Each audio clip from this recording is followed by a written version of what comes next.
$199 to 1,007. Oh, nice.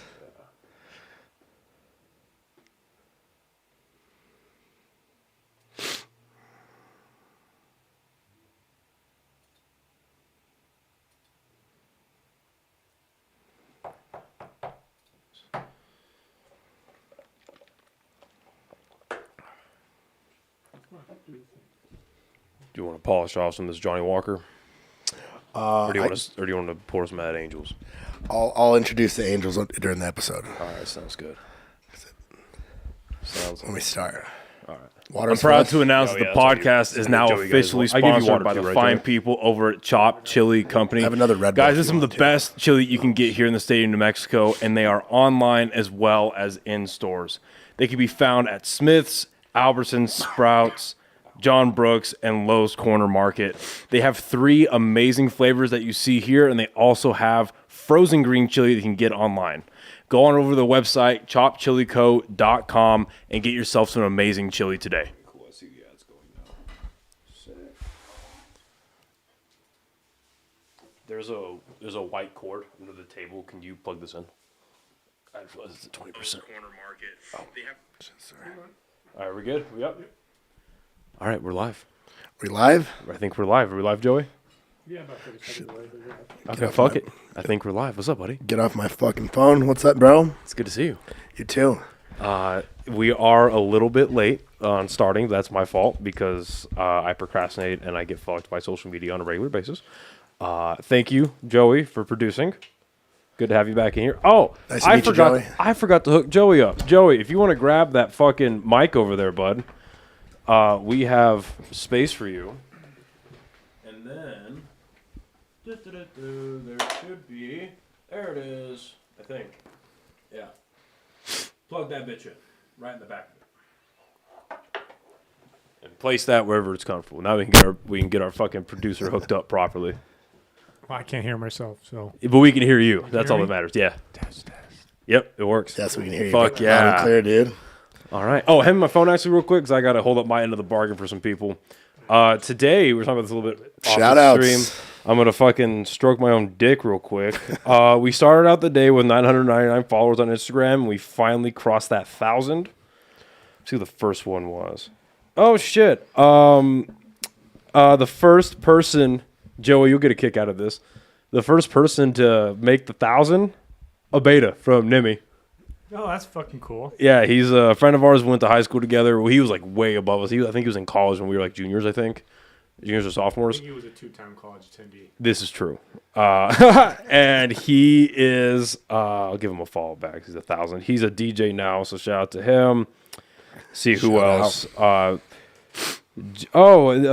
kid from Nimi, Yano. He followed my homie Chris, Dedavow, another Nimi guy. James. Big boy. James. Shout out James. He finally followed. We haven't on the podcast, I think, in 2 weeks. Really? Yeah. Yeah, he's got a fight coming up. Yeah, I'm very. It's like 3 days before the fight. Oh, nice. I'm so fucking psyched for that It'll one. be nice and torqued up. Someone named Megan. Don't know who you are, but thank you. Shout out Megan. Someone named Melissa. Don't know who you are, but thank you. And then Jake. Oh shit, Jake Morris. He's a local comic, and he actually runs the open mic that I went to last night. So shout out to him. Thank you. Now we're at 1,007. All right, 1K, dude. Finally, good milestone. Finally fucking crossed it, man. How have you been? How's life? I've been good, dude. This is I feel like I'm getting back into the game right now. Because okay, yeah, people should know that you just got done doing an hour long of your podcast. Yeah, we did like a little less than an hour. Benito had to go to he's coaching wrestling. He's coaching his nephew's wrestling team. He's helping coach them. I'm not sure where it's at, but that starts at 6, so we have to film a little earlier now. Okay. But yeah, this is definitely a different vibe here in the Batcave. Yeah, dude, chilling. Yeah, I've been good. Been busy. I guess I hate when people say that though. Like, yeah, I've been busy, but it's true. I guess I don't know what I've been up to, dude. I've been to a wedding in the past couple months. My best friend just got married. Moved into a new house. Yeah, how was the move? Move was good. Finally all settled in. Yeah, dude, I don't really know what else has been going on. Oh, I just had COVID, I think, for 3 days. Nice. Or I don't know if it was COVID. it was rough. Body aches, sore throat, coughing. Yeah, it was probably the most sick I've ever been. I don't know if it was the flu or what it was. It definitely felt like synthetic though, or it felt Chinese. It felt Chinese, yeah. It felt foreign, dude. I don't know. What were we talking about last night, Joey? The fried rice syndrome. Have you heard of that shit? No. So can you fucking explain that? So apparently it's like if you leave the rice out for So too you know, long. you cook rice and then you put it in the fridge. You cook rice, then you put it in the fridge for It gets overnight. hard. Yeah, overnight, and then you make it fry. Then you fry it the next morning, right? The next day. So if you leave it out, I think it's like longer than like 3 to 4 hours. Like it starts growing bacteria, Okay. and it just gets bad enough to the point to like it's just really bad food poisoning, and people like die from it like consistently. And we were just talking about it because like we eat like at Nimi we eat like 3-day old like Hunan Chinese food. Yeah. Like They're just good. out of the styrofoam, not even in the fridge or anything. Oh, that's awful. Yeah. But we never got sick. I wonder why. All that All you guys are doing exercise and shit. all that fucking MSG in the food, dude. Keeping it fresh. MSG. And I don't know what the fuck else. There's MSG in everything, right? Mostly. Oh yeah. Like yeah. in Chick-fil-A or no? Yeah, but in like Asian Oriental food, they treat MSG like it's a legit seasoning. Well, and they say it on the back of their shit. Oh, yeah. They just tell you that it's in it. Well, it's good, whatever it is. Like Panda Express has MSG, right? Oh, the Panda Express is MSG. It's good. Yeah. I like MSG. But have you seen it's starting to go around. I've seen it a lot on Instagram where all of our candies in like the UK and in Europe and all that stuff, they have these giant labels as warnings. Like these, or like this product has the following ingredients that have been banned in this country for like these reasons and it's known to cause cancer and cause this and that. And that. Have you seen that? No, but it's candies that we allow here. Yeah, still. can you look that up? Look up American candies. Oh, it was warning like, labels in the UK. It was like real popular ones, wasn't it? Like Oh yeah, it's Swedish Fish and like nerds and nerds. shit. That's what I was thinking. Yeah, like Nerds and Sour Patch Kids. Yeah, dude. I'm sure it's got to be horrible for you. Well, I don't think food, in general, food is supposed to taste that good. Like, I Yeah. don't think it's supposed to be that sweet. That's true.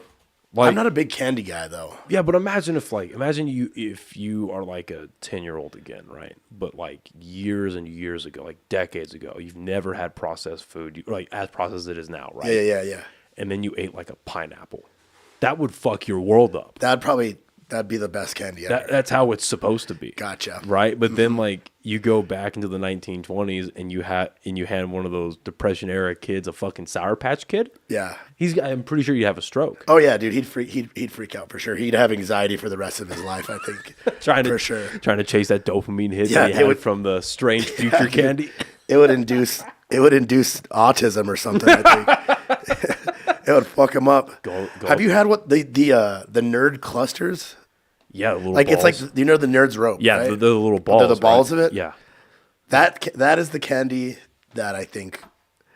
It looks like the things of Jimmy Neutron, the Jimmy Neutron candies, but that is the candy I think that it doesn't need to get better than that. It All right, doesn't so need it's to get about crazy than U.S. foods being banned in other countries. Scroll down and see if you can find a picture of the label though, because they have these sticker labels that they put on the fucking food that. Fuck, dude, I'm getting hungry. for like it's like red dye and like Oh, what is it called? Red 40 Red 40? and like yellow 6 or some Yeah. shit. What is that shit? And it's in everything. And did you see the new Dunkin' Donuts, like their new iced coffee? If you get it in a medium size, it's like 186 grams of Oh sugar. yeah, it's probably I could only imagine in a medium. Yeah. Yeah, damn. Yeah, which is fucking ridiculous. Yeah, that's gross. Absolutely fucking. Now, granted, we're about to drink some good whiskey, so I'm not. Oh, we are, dude. I'm not exactly the pinnaling of health here. No, this is But- healthier than Dunkin' Donuts, dude. This is a welcome gift for having me back on, dude. This is my favorite bourbon whiskey. My father introduced me to it. It's called Angel's Envy. That's fucking amazing, This is just the. Have you had it before? dude. We had the rye version. Oh yeah. Oh my god. On the episode that shall not be. It shall not be watched. mentioned. I Now mean- the trick is that we can't drink as much as we did last time. No, definitely not. Dude. Yeah, because that was bad. Yeah, I want to remember And this God, podcast. yes, and God bless my my girlfriend at the time. because remember we were living together at the house. Yeah. And I was like, hey, got the homies. I got Nico. I got Garrett coming through. This is gonna be a pod, and they're bringing booze. All motherfuckers brought Dion's. Like this is gonna be. Oh yeah, we were eating. Yeah, this would be a whole lived-in thing. Like, she has work in the morning. Was she there? Yeah, she was asleep. Oh yeah, I don't. I told her, I was like, Joe, you want some? Yeah, I was gonna say. I was telling her, I was like, hey, are you sure you're okay with this? And she's like, yeah, it's fine, have fun. I was like, all right, sounds good. Man, we ran that pod till like 2 in the fucking morning. She had to get up at like 4:20, 4:30. Oh, God man. bless I'm her. sorry. Dude. God, I apologize profusely. I was like, could you even hear us doing? She's like, yeah, I did. I was like, I am so sorry. I'm so fucking sorry. Yeah, that was bad, dude. I don't remember what we were talking about. I remember at one point we talked about an up armored Jeep that was like $350,000 or like a Hummer or a Mercedes. I have no idea. Anyway, cheers. Get bad. Yeah, cheers. Thank man. you for coming back. Yeah, thank you for having me. Joey, thank you for fucking producing. Cheers. Joey, nice to meet you, brother. Cheers, boys. Yeah, that's good shit. Nice, dude. Smooth. I might have some nicotine in a little bit too. Or a little Zimbabwe. I haven't had a Zendaya in a a couple days, dude. I've been sick. Little Zinny Gun Pilly, dude. Little Qui-Gon Zinn, dude. Little Zindiana Jones. Temple of Zins. How happy? Harrison Ford. I think that's my new favorite, Harrison Ford. Harrison Ford, dude. How happy do you think the CEO of Zinn was when Tucker Carlson finally found out about Zinn? Oh, you mean Tucker Carl Zinn, dude? Yep, there you go. There you Yeah, go. he was. What did he say? He was like. Did Zinn you watch is- that whole episode with Theo? With that one, and then but he like a year ago when he went on, or not a year, maybe a little earlier than that. Oh, I just saw him doing it recently. Yeah, he went on fucking Full Send, and they did this whole bit about how good Zins are, and he's like, "Yeah, it'll make your dick work better, make you focus." Raise your testosterone. Yeah, Zin is not a sin. Zin is not a sin. I agree. Forgive me, Father, for I have zinned. Yeah, but see, I throw one of those in. I got 15 minutes to get somewhere safe, or I just puke everywhere. Yeah, they sometimes give me hiccups, like uncontrollable hiccups. The 6 milligrams will give me hiccups until I like eat some honey or something. I'll have them for hours. I hate it. Is honey the remedy for fucking hiccups? That's what this guy, one of my coworkers, Jordan, he taught me that when he was a wee lad, he went to the hospital and a nurse told him just eat a packet of honey, and it works for me at work when my throat can't handle it. Shit. But yeah, maybe I'll catch a buzz first, then I'll throw one in Because like they scare me. I took him to his parents' place to pick up his truck, and I threw a Zin in at his house. We were just hanging out. I had it in 10 minutes, and then I spit it out because it just fucked me up. Threw up? He wasn't even gutting it. He was like spitting into a bottle too, I think. Yeah, You were spitting it? yeah, Oh, dude. yeah. Was it but I can throw in Copenhagen. I can throw in some of That's that like crazy. real chew right there. Oh, that's and I'll crazy. just chill. Like I'll probably throw some of that chew in when I finish one of these waters. This long cut Copenhagen? Yeah, Damn. I can't gut it, but I have to spit it. Oh, yeah, But, yeah, like, Yeah, lady, sing that song. That's manly shit, dude. I remember one time in high school, we were coming back from on the bus from Silver City. We just got our asses kicked. keep going. I'm just gonna turn on the light in the back. Oh, you're good. We just got our asses kicked like 50-3 or something, and we were coming back on the bus, and we stopped to get McDonald's and I had like $20. My dad gave me $20 for McDonald's.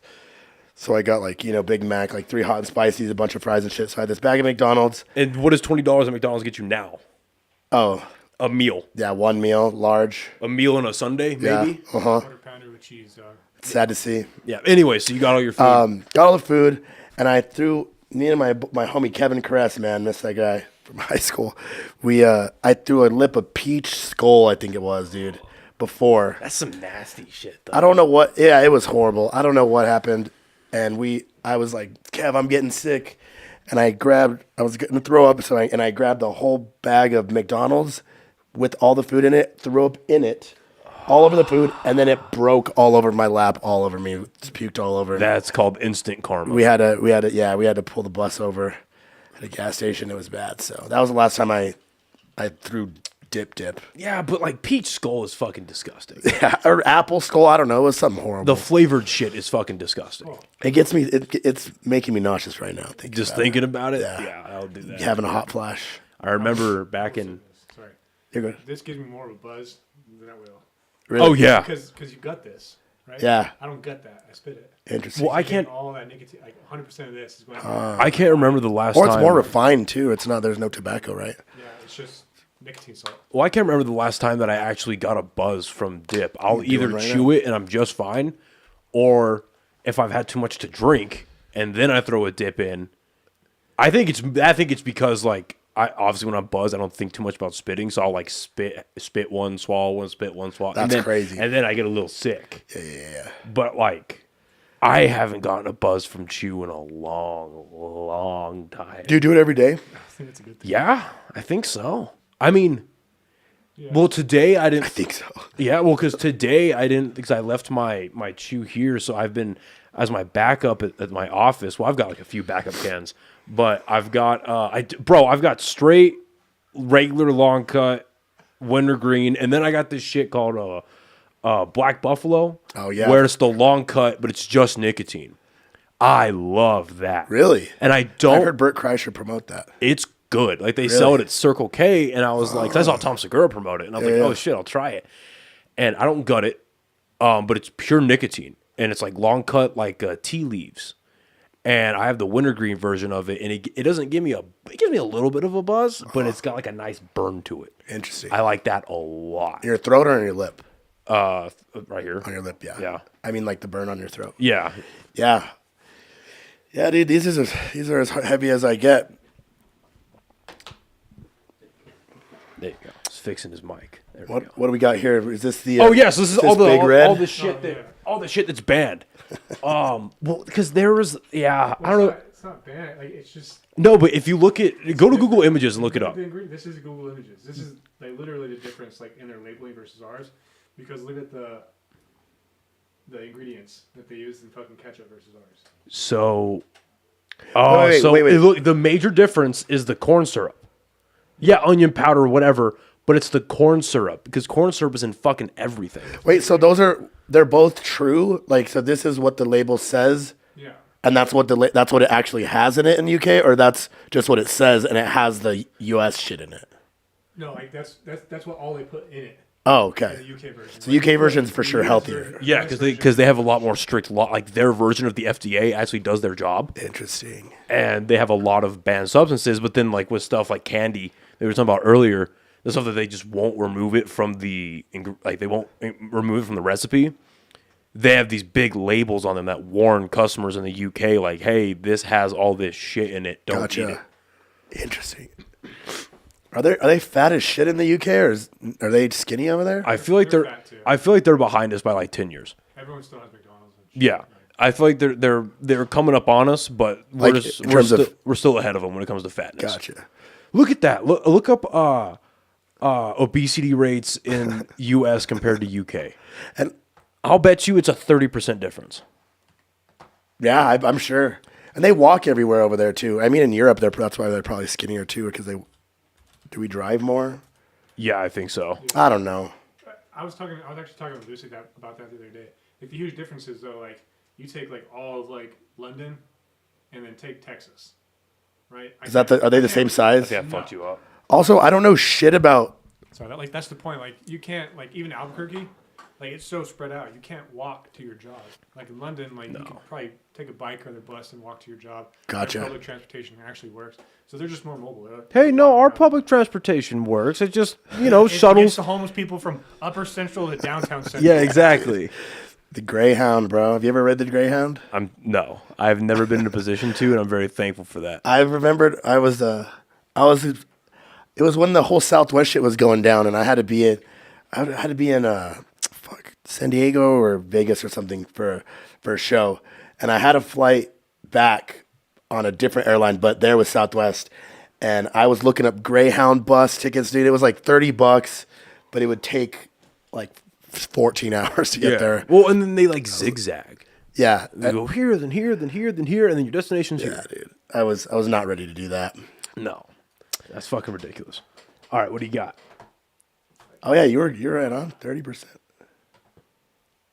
All right. So the United States 36.2, and the UK was Oh, the difference is 30% is what you were saying, right?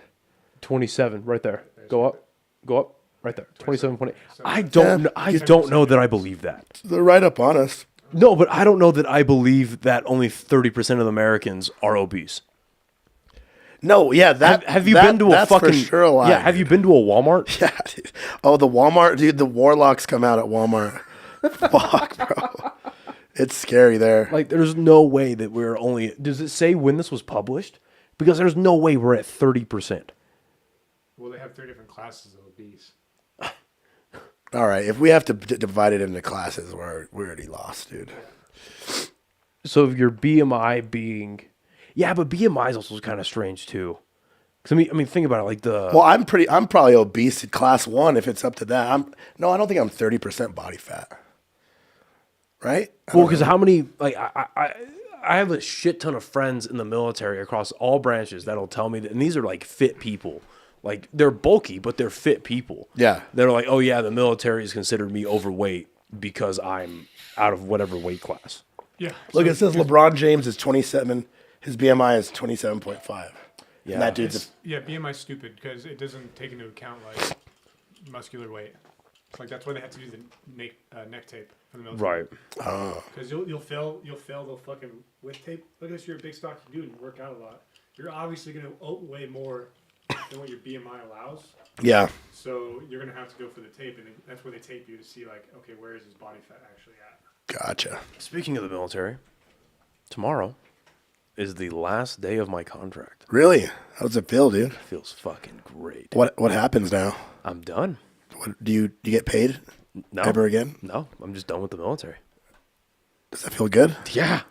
It feels fucking amazing. What is it? How long were you in it? 2 more years. And, well, I mean, okay, yeah, so there's like 2 years of the inactive ready reserve, but like, I'm not worried about that. That's fine. That's what you just can't like leave No, the country? I can Can't chill. throw away, he can't throw away his uniforms, basically. Like, yeah, I could do whatever the fuck I want to do. You can't burn a flag? Yeah, but like, if shit pops off, no, dude, there's people in the military right now that are burning the flags.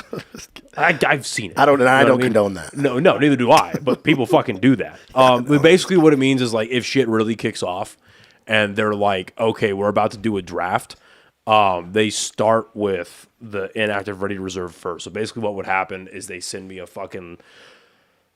I'd imagine not even a letter in the mail now. I'd imagine because they can do like the national text messages. I'd imagine they send me a text message. They get a hold of me somehow. Like, strap up, dude. Yeah, and they're like, hey, go down to your nearest fucking medical center. Going to Gaza. So that you can fucking get medically evaluated, see if you're still able to be in the military, and they fucking ship your ass off to God knows where. Are you in the military? Or were you? No. What would be your guys' excuse to not be going to the draft? Like, as a citizen. I mean, I'm a first responder. So we looked up the law the other day. Yeah. Any teachers, first responders, or doctors, They're exempt. exempt from the draft. What, you paramedic? Firefighter. Firefighter. Oh, First fuck yeah, responder, dude. That's awesome. So, AFD?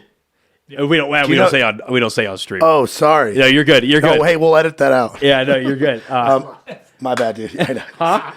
Is it not live? no, we are live. Oh, that's like, oh why- shit. Oh, okay, yeah, fine. Do you know, can I say my Let's leave names out of it. okay. Yeah, let's leave names out of it. I just All right, because- sorry. Just because I'm No, about that's to, fair. Yeah, just because I'm about to be a free man, I don't want to make other people Yeah. I get it. incriminated for the stupid things that come out of my mouth. I get it. We're just getting started too, so. Yeah. That's awesome, dude. What was I going to say? Oh, your excuse is your job. You would probably be drafted. I'm trying to think of what I would do to like shoot you. Would I shoot myself in the foot and I can't go, or No, so They here's, would? yeah, so here's the issue with that, right? what if I So- have ADHD? Okay, have you seen the military? Okay. So I don't look this up. Look up the I don't know if I have it people either. consequences for self-injuring during a draft. No, because I'm pretty sure there's a law That you can't do that's it. like if they catch you doing it, not catch you, but like if they Find out. have enough evidence that you did something to like dodge the draft or dodge whatever Just it is, jail. they can. Well, if it's an injury, you like he said, they still take you, but they fucking heal you, then send you, Fuck. or it's jail. I'd rather do jail than draft, though. No, There's an argument for that, bro. I don't know. Jail sucks. 3 meals a day, a bed, Yeah. free sex. No war, free sex. Yeah. God. I don't know if it's free, dude. You You got to sell your soul for that kind of sex. Yeah, I don't know, dude. But again, I'm not worried about it because worrying about it's not going to do me any good.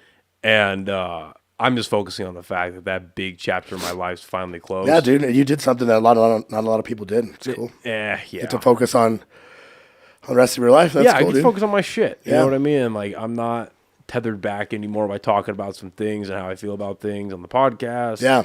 I'm not, and I could go do my stand up a lot more freely. And, Oh, yeah. you know what I mean? So, that's actually what I want to talk to you about. When Fuck are yeah. you going to let me drag your ass Fuck, to dude. a fucking open mic? Let's do it soon. Yeah, let's do it soon. Throw you up there, dude. I don't know. I definitely have like a notes thing with like a bunch of topics about most of the kind of comedy that I would want to do, or I think that I would be best at is like storytelling, or like I have a bunch of funny stories that if I could word in a certain way, I think that they can really smack, but it would just be I'm not good at like probably the quick little hitters. I don't know. I'm a huge fan of comedies, and I've always wanted to do it. I would consider kind of our podcast, the April Fool's, kind of like a bullshit comedy podcast because we're both such comedy fans. But getting up there and doing it is a different beast, dude. So I guess you don't really know if you're good at it until you try, or if you don't really know what it is until you get up there. Yeah, and in the very short time I've been doing like open mics here, at the bare minimum, it's a fun hang. Like, hang. It's a cool like space to go and do it. They only last for like an hour and a half, so it's not a huge time commitment if you want to stay the whole time. And everyone that I've met, dude, in the comedy community so far has just been nothing but nice, nothing but fucking supportive. And yeah, it may or may not have helped that I had a lot of them on the pod before I went out and did stand up. Smart, but though. like it's a bunch of real nice people. Like Monday nights they hold an open mic at Lizard Tail, Nob Hill. Lizard Tail? Yeah. Oh, yeah, the brewery? Yeah, and then Tuesday night. So tonight is at Slice Parlor on Nob Hill. Okay. Wednesday nights is a late one. It starts at 9. That's at Red Door. That's probably my favorite, to be honest. Right. 'Cause it's in the they might start doing it in the inside now, but typically they hold it in the very back of Red Door. Chuck Parker runs that one, super nice guy. And then Thursday and Friday are at Echoes Brewery. Awesome. So there's a bunch of spots to get up. Dry Heat, have you been there? Yeah, so Dry Heat, they sponsor the open mic at Echoes. So they're the ones putting that on. Okay. And honestly, man, like, a part of me is kind of like, what the fuck? Like, because we're not really a comedy town, so it's like there's only 5 times you can go up a week. But then at the same time, I'd rather have that than nothing. Yeah. But It's got to get started sometime. yeah, and it's a big reason why I want to move is because I really want to do this. We're Austin? And yeah, and I want to do shit. Like, I would love to be able to live in a city where you go up like 4 times a night. You know what I mean? You do 5 minutes here, 7 minutes here, 4 minutes here. You know, reps, and you dude. get to bounce around. You'll be out for fucking 3 hours, 3.5. But it's like you're doing cool shit. And you're getting paid? Or No, I mean, fuck for an open mic. Fuck no. I wouldn't be surprised if I'd have to pay to do an open Well, mic. dude, there's a lot of open mics in like New York and LA. Where they charge a well, fee? well, like bigger comedy clubs just around the country where it's either you have to pay a cover to get in, or they're called bringer open mics. Oh, you bring the people where you have to bring like 3 to 5 people that buy tickets. that pay the cover or pay right. the tickets. Yeah. Right. Exactly. Yeah, So makes sense. It's exciting, dude. It's scary, honestly. It scares the shit out of me. I feel like this podcasting stuff, it kind of, because we do the live podcast too. I was gonna say, y'all have done live shows. That scares the fuck out of me. It scares me every time too, right up until we get on there, and then it's just like, it's just like second nature. Because I mean, you put in your hours, like you put in your over 100 hours, like us, of just literally just talking, but in front of a crowd, it's a little bit different. Yeah, I was gonna say, like with this dude, this is like my fucking comfort zone. Yeah, even if it's someone. Look at me, dude. I'm freaking chillaxing right now. Am I too chill? Dude, stay chilling. Like even if it's like a brand new person, I've never met them. If the episode goes one way or another, I'm still at my house. Yeah. You know what I mean? I didn't have to drive somewhere. I didn't have to I'm not under a time frame usually. It's just, we're just hanging out. Yeah. But then in front of a crowd, there's this imperative to entertain and perform and and then because how much percentage of your live podcast would you say is interacting with the crowd? Well, that's the thing. So they have to be. People usually won't. It's a live. People don't want to pay or go to a show and just listen to two guys talk. So at least I don't know. It helps that it's in our hometown and it's a bunch of people we know and family and friends. But it's necessary to involve the crowd, to have games or bring people on stage and do a trivia or do a giveaway or do I'm trying to think of some of the games we do. We do finish the lyrics. So it's kind of I would say 70% of it, more than half of it has to be involving the crowd and the people, because we can't just sit there and bullshit, and it's because it's not as comfortable as just me and Benito, shout out, me and him just talking, because I think that'd be kind of boring. So yeah, we have to introduce the crowd element of it. But exactly. So I think that probably did help a little bit with being on stage and on a mic. That might help with stand up, but stand up, it's just you. I don't have him to lean on or finish my sentence or something. So yeah, I don't know. I won't know until I try, dude. But it's definitely something I want to do. And yeah, I'd love to join you one of these days when I get the fucking balls. Dude, it's a lot of fun. And honestly, and this is no shade to anybody, and this is not talking shit, but because it's an open mic, you have more people bombing than you do killing. Gotcha. So at least if and when you bomb, you're not alone. You're not alone. It feels, and that's why I love Red Door so much, because everybody bombs. Well, not even that. It's the hardest open mic. Really? Out of the 4 that's held here in the city, I would say that is the hardest. The crowd is more picky, or what? I don't know what it is. It is just a tougher. You've came to one of them. Yeah. It's a tough room. Tough crowd. I think it's a tough crowd because when I was there, you have a bunch of other comedians. It's mostly other people that go on stage. Well, you'll have that, and that's every open mic. Oh, okay. Yeah, that's every open mic. Guys that kill? It's just mostly comedians in general, and I prefer that. I would rather go up in front of comedians and make them laugh than just freaking Johnny. Well, because they know what's going on. Randall's in the crowd. You know what I mean? They know what's going on, so I feel more. It eases my mind a little bit, because I'm okay. They all know that I'm new. They've seen motherfuckers bomb. They've bombed. So if I bomb in front of these people, it's they expected it. If I bomb in front of a crowd at a show, which I have, you know what I mean? My second show that I did, which I wasn't ready for. How long was the set? 5 minutes. No, I'm sorry, 8 minutes. And he fucking bombed. And I bombed 8 minutes. Yeah. Fuck. And I bombed fucking hard. And that I felt bad after that, because I was like, fuck, these people could be anywhere tonight, and they're here watching my stupid ass bomb. Yeah. But then, yeah, funny, it's fucking sucks. But then with an open mic, it's okay, not no yeah. But it's an open mic. You know what you're getting. Yeah. You know what I mean? And so I like that element of it. But I don't know what it is about Red Door, but it's just consistently there are no pity laughs. There are no I'd rather have that then. Yeah, I agree. It's more real. Oh, I agree. So if I have material there that does even semi well, I know I have to work on. This is good. Okay, there's something here. I need to fine tune it. Exactly. Yeah, we went to a comedy night at Revel one time in the piano bar, and I don't even know his name, so nobody will even know who I'm talking about. But they introduced this guy, this guy's the fucking man from wherever, blah, blah. And he came in and I don't know if he was hammered or on pills, or I don't know what he was doing. But he was he would say a joke and we wouldn't laugh, and he'd be like, oh, that's not funny. Fuck you. And then keep going. And then it wasn't landing. And then he would get mad at the crowd for not laughing. I think I know who you're talking about. No shade. Hopefully you're doing well, brother. Describe the guy? No.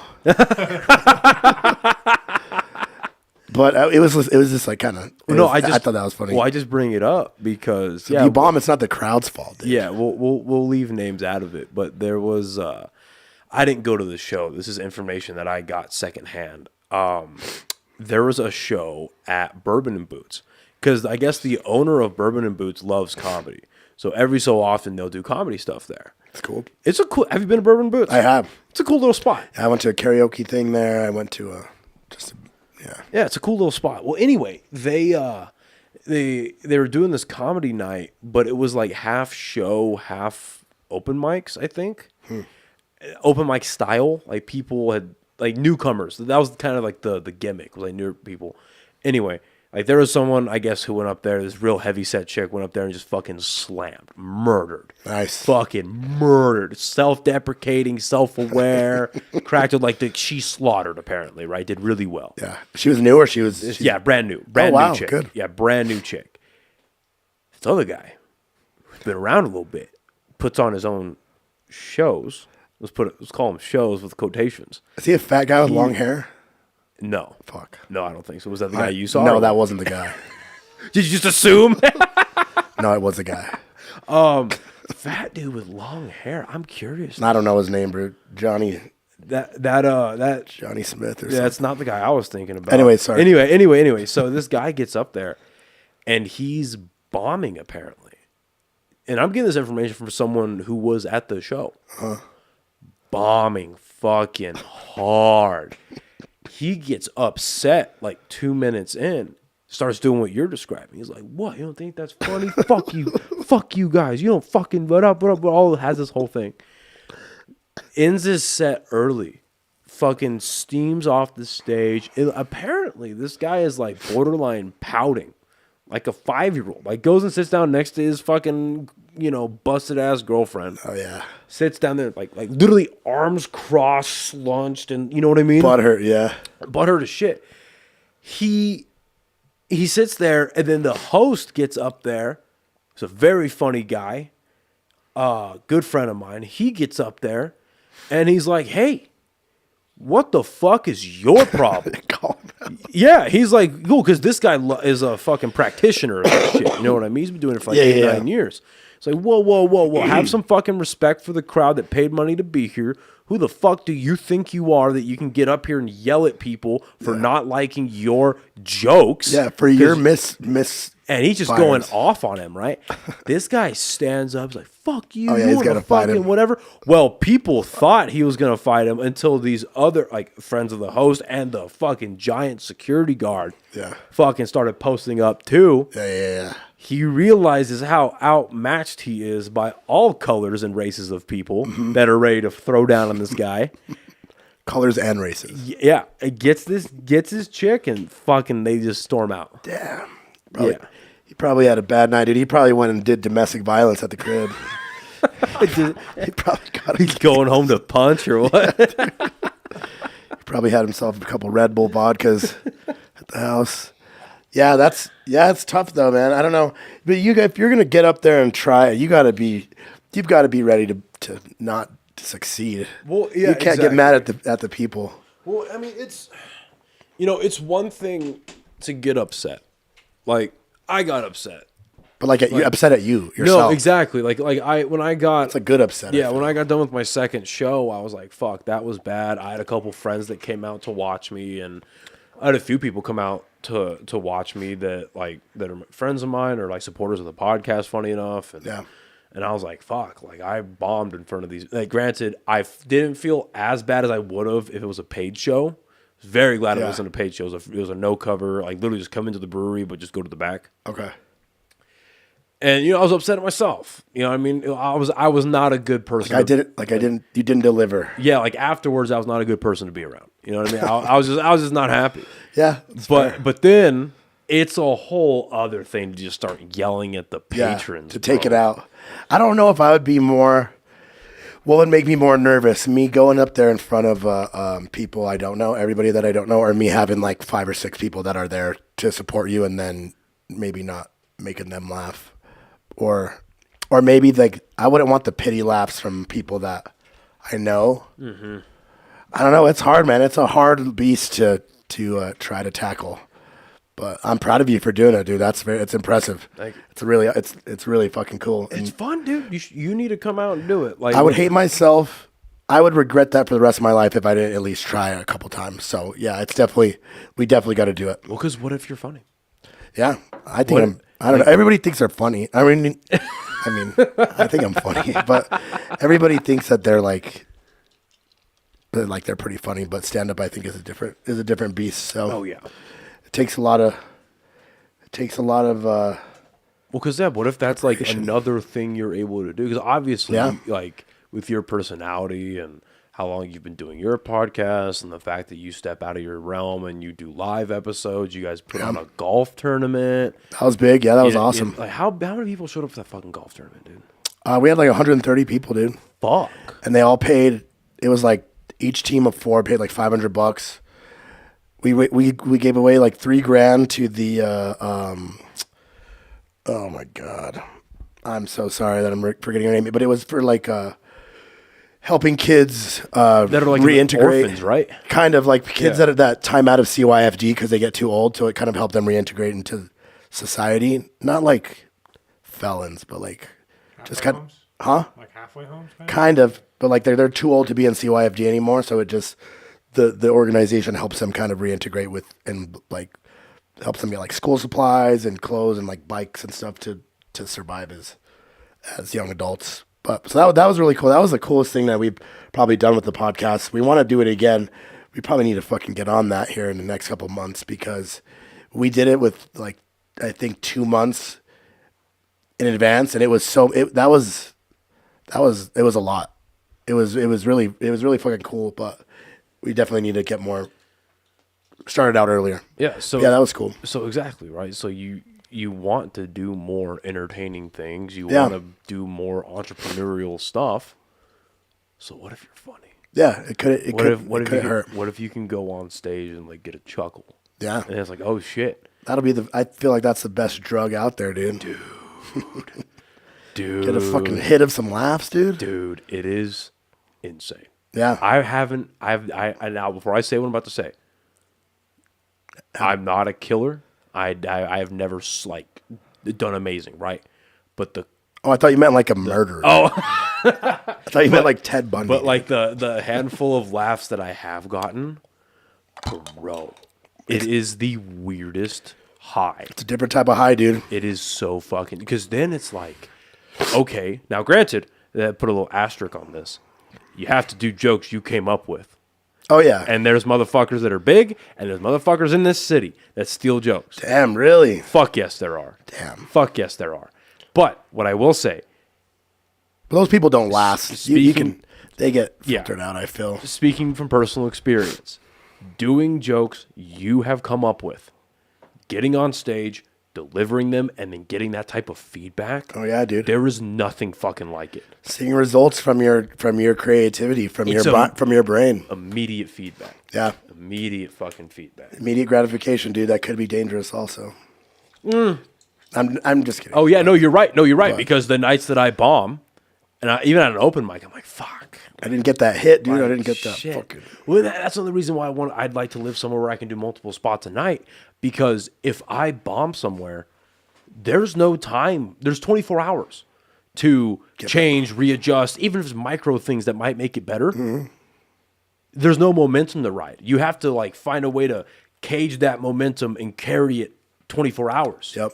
Whereas it's, oh shit, I didn't do well at this one. Okay, I might change it, tweak it, do whatever. Quick. Change it, and then we're going to go to this spot, see if it does better. And it might do better. Yeah, Then you could. get that instant feedback. It's like, okay, I can lock and load this for tomorrow night. Yep. Now it's like, okay, now I got to wait 24 hours. And then if it's a Friday, it's like, oh, fuck, I got to wait all weekend. Yeah. And then, I'm very thankful for the podcast, but there's some weeks where like I do one spot a week, 2 spots a week. Like this And then week. it kind of fizzles out. Exactly.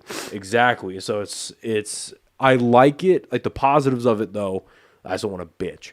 The positives of it though is that it's forcing me to write more Yeah. and really like hone in on that. Do you write down like with a pen and paper, yeah. like or on your phone? Oh yeah. Well, And then do you practice in a mirror? yeah, so if I'm going And out through, loud? So if I'm going through my day and I have like a funny idea think of something. or whatever, I have like my notes page is just littered with Yeah. fucking bullshit. Yeah. But then what I do now, the system that's been working for me over the last week and a half, and I'm going to keep using it basically until I don't like it anymore. But what's been working for me recently is if it's a longer form thing. Audio? No, I have to write it down pen and paper. Gotcha. That's how my brain works. I have to do like on a yellow notepad. And then like, so basically on my little black joke book that I have, there's a pocket in the back of it. So I have all these yellow notepad papers that I just fold in half and throw in the back. So I'll write long form every single word that's in my brain for that bit, right? It's like a longer, and then it's like, okay, what can I cut out of this? Transfer that to like the note page because it's smaller. Okay. And then like I have a bit about Apple Watches and I'm whittling it down. Like it started out as like a page and a half on a note on like a yellow page. And the more refined version of it that's getting more laughs, that got more laughs last night. The refined version of it is like barely 3/4 of a notebook page. Gotcha. You know what I mean? And the goal, like Trimming the fat. Exactly. So trimming it down. So I'm on version 3 of that. And then if it's like little quick ones, like I have a joke about because my AC's been out of my car all summer, so I have a joke about that. That in itself is just hilarious. I could only imagine, dude. AC or no heater in your car is fucking funny. I would rather have no AC. Just saying, I'd rather have no AC Fuck no. I don't know actually. No, I wouldn't. I would rather have no heater. because the no heater shit, like I would 100% rather. Have no I get heater. cold easy. I get hot so fast. I'm not even that hot right now, which is surprising, but yeah, because that's a matter of preference. But just that minor inconvenience of your fucking car. It's not a minor inconvenience, bro. It sucks. I know, but just like the thing you don't expect, and then it fucks up your life. Yeah, so I have Fucks up your whole life. I have a joke, dude. During the Your whole summer, day, dude. during the summer, I come back from because my commute back from work is like 35-40 minutes because of traffic. So during the summer, I'd come back and I'm Windows down. my hair is fucking soaked. My back is fucking, or my shirt's like pasted onto my back. See, I can't do that. I can't. Fucking live in sucks. the heat. But anyway, so I have a joke about that and I'm able to whittle that down to a little like 3x5 note card. You know? Yeah. Oh, you got some fucking. You guys want one? Hell yeah, I'll take one. This is my beer of choice right here, dude. So I've got that on a note card. I've got a joke about Heelys. That fits onto a note card as well. But again, like Fuck, dude, I love this. those quicker jokes start out on the notebook page because it's shorter, right? So it's shorter, so it'll start there. But my goal is to end it. Thank you. Is to end that on a 3x5 note card, and then I think when it's gonna be fully refined is when it's like, okay, it can be broken down by opening line, setup, tag, punch. That's it. Quick. Like I would, and that's a strategy that I got from listening to Rogan. Okay. Because apparently that's what he does when he's got all his jokes refined, like his quick ones, and even like his longer bits. Because again, he's been doing it for so fucking long. He's got it to where he's got these note cards, like the flash cards, and he can lay them out on a table. It's like, okay, this goes into this, and then these longer bits are like bullet point, bullet point, bullet point, bullet point. That's what I want to get to. Yeah. And it takes a lot of fucking time, but And you go up there, but you practice them. Do you do it in like a mirror, or do you practice it like out loud? my stuff recently, no. When I was practicing, so it was for my first show. Probably the longer ones Yeah. have to be in a mirror Well, or like out loud, right? So yeah, I benefit from saying them out loud in Let me know general. when you want one, brother. I benefit from saying them out loud for sure. But like for my first show, what I started because I was told 5 minutes, right? And I stuck to it. I was like, I'm not gonna be the guy that on his first I could bomb. Fine. Whatever. I'm a brand new fucking comic. Yeah. I don't even consider myself a comic. I'm a brand new guy getting on a stage. Yeah. But I can bomb all I want. But I don't want to run the light because that's disrespectful. What, like just Go over your time. gotcha. I don't want to go over my time and do like 5 minutes, 30 seconds, 5 minutes, 20 seconds, because that's pushing the whole show back. Yeah. It's selfish Yeah, it's selfish and it's very unprofessional because then you didn't practice enough to manage your jokes. and unself-aware of what Exactly. things are at. Exactly. And what was terrifying about my first fucking show was I was sandwiched in between two of the best comics in the state. Without a doubt. Nice. Killers, dude. Probably on purpose. Yeah, I think so too. I think so. And I've every time I tell this story, I have to shout out fucking A-Marie. She's the one that was hosting the show. She's the one that put me on after seeing me bomb at one open mic. She really came up to me. She was like, "Hey, Let's do it again." She was like, "Listen, we need to work on your writing, but you have good stage presence. I have a show in 2 months. Do 5 minutes." Nice. And I was like, "Okay, like fuck." But anyway, Yeah. Anyway, so, fuck, what was I gonna say? Oh, practicing. So that the first show that I did, what I started with was so different than what I ended with, like concept wise and like lineup of jokes and shit like that. And I was just like, fuck, like. I don't know what the fuck I'm going to do. And finally, one of the best pieces of advice that I got was from Robert Gibson, Buck D. My personal favorite comic in the state for sure. Hilarious dude. We were talking about his writing process, and he was like, "I don't write." He goes, I have a funny idea and a funny concept. Just try it out. And he just writes on. He's one of the comics that can write on stage, and he's very self-aware. Like he knows. Probably fucking smart too. Well, he's got a funny personality, and he just has a funny and like very magnetic stage presence, and he leans into that. Gotcha. So I'm sure he writes here and there, but he goes, yeah, but for the most part, I have an idea. I have my small bullet points that I think could run into it, but I just practice it in front of a mirror over and over until it becomes funny. So I was like, fuck it. And I just got my 3 concepts I wanted to do.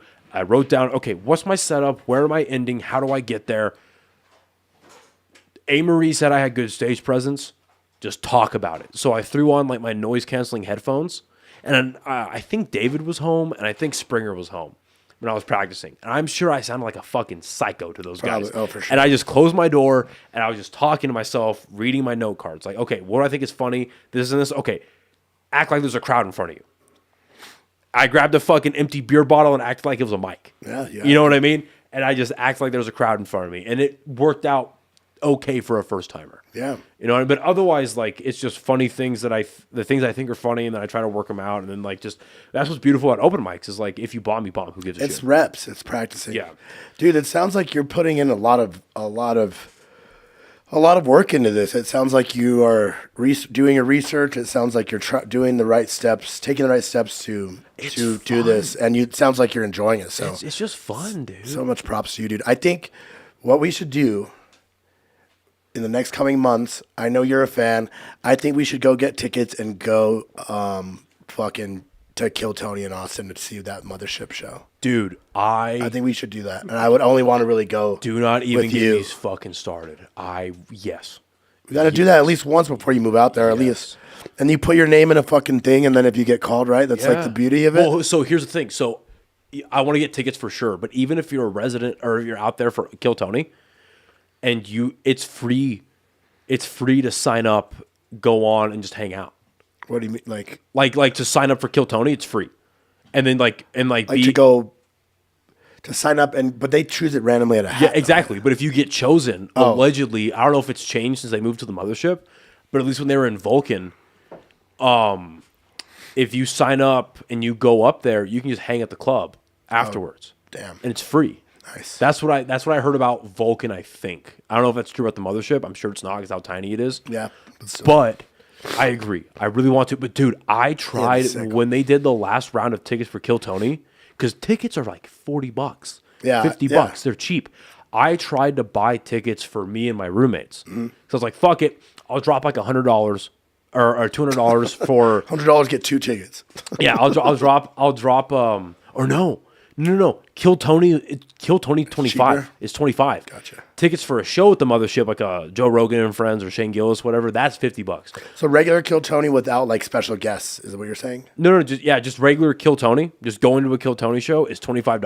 Okay. So I was like, fuck it, I'll drop the 110, whatever it's gonna be with fees and taxes, and just buy it for my 3 roommates. And then if one of them, 2 of them can't show up, we'll just find people who doesn't want to go to fucking Austin for a weekend, right? Yeah. So we'll figure it out. Dude, tickets sold out for 6 months worth of Kill Tony. Damn, so we can't even go. Dude, they sold out in 3 minutes. Fuck. Like that. So because of the mothership. well, that was when it was at Vulcan. Oh damn. Okay. Yeah, so I can imagine how tough it is now. for the Shit. So we mothership. can't even. That idea.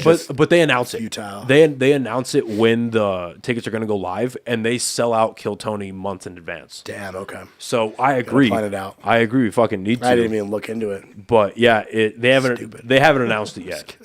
Hopeful spirit. Yeah, I fucking want idea. to though. Stupid. I fucking want because dude, I've got It'd be friends. awesome, dude. Imagine. I've got friends out in Austin, and I get fucking snaps and I get pictures, and they're like, hey, look where I went tonight, and I'm like, I play dumb. I'm like, where'd you go? Yeah. Like, why is my Austin friend randomly hitting me up at 10:30 my time? Because they know. Because it's like I know what you you're gonna know. send me. Yeah, Yeah, you they know what they're gonna. I know what they're gonna send me, and it's the front of the mothership, and I'm like, you bitch, you bitch. Yeah, dude. I haven't been to a big. I went to one comedy show in Denver. What's it called? Comedy something in Denver. Is it Comedy Works? No, maybe. Yeah. The Comedy Works out in Denver. That's the bigger show or bigger club Yeah. out there.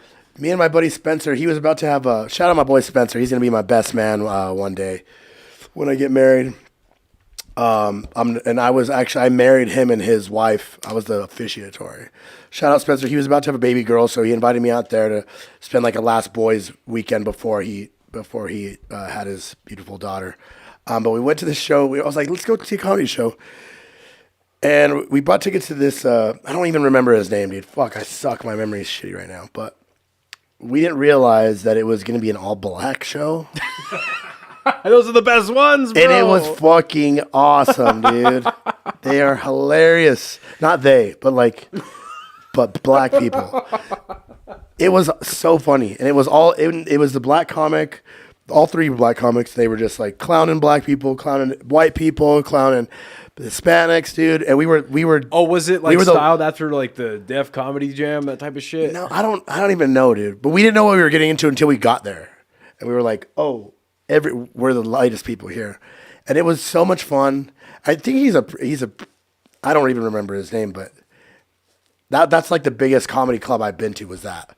So I haven't been to anywhere in like LA or I've been to New York, but I haven't been to a comedy club out there. So yeah, I think that would be like an actual club would be cool. Yeah. We saw Theo here last year. Saw Bert. How was Bert live? He's fantastic, dude. He's really good. Is he? I don't. Like, no, I'm not He gets saying, a lot of hate on, like, I'm in not the podcast questioning world. your judgment. I'm genuinely asking No, because it's he's a beast. He's a beast comic. He deserves all his success. I think. because I've tried watching his newer special that came out. Dude, I like him in most podcasts, but I couldn't get through 15 minutes of his special. Well, I think specials like it's different with these big like Theo Von, dude. I think he's the funniest person in the world. I've watched probably every minute of his podcasting content. I've seen his special. I've seen one of his specials where he's on shrooms, and it's fucking hilarious. After he did shrooms with Joey Diaz, and he just improv the whole thing. I've seen the regular people on Netflix, and I've seen another one on Netflix, and they're kind of all right on Netflix. I think he gets like nervous or something, and like the special just doesn't hit correctly. Because I think he's the funniest person, like on a podcast, just him just ripping, being ridiculous. Yeah. But his show here was the best stand-up comedy I've ever seen. It was better than both specials that are on Netflix. I think he and his podcast now is just taking off. But I feel like I feel like that's kind of what you're thinking with Bert. Like you saw a special and it was kind of all right. And on like a podcast personality, I think people are sometimes funnier on a podcast than they are on a special. And I don't know. Specials are weird, I think. Like there's few specials that I think have been really like the best. Shane Gillis, Andrew Schultz, Shane Gillis, dude, yes. Jay Okerson, Big J's was really good. Shane Gillis is Did you watch Shane Gillis' new special? that fucking bit about the whole thing's hilarious, but the George Washington Museum, and then we just talked about that today on April Fool's. The Biden and Trump, where he's like, you can't get in Joe's head. Joe's not in Joe's head. No, exactly. Your son did crack. He's like, what? Yeah, exactly. Dude. Yeah. so good. Dude, he in his second to last special, or his 2 specials ago, he was like the Special Olympics, dude. That's the craziest fucking concept. Oh, I've the ever one in Austin. He was like, Yeah. He was like, imagine being in like the boardroom and like the guy to present that idea. Like, hey, so we've got these fuckers here in our town.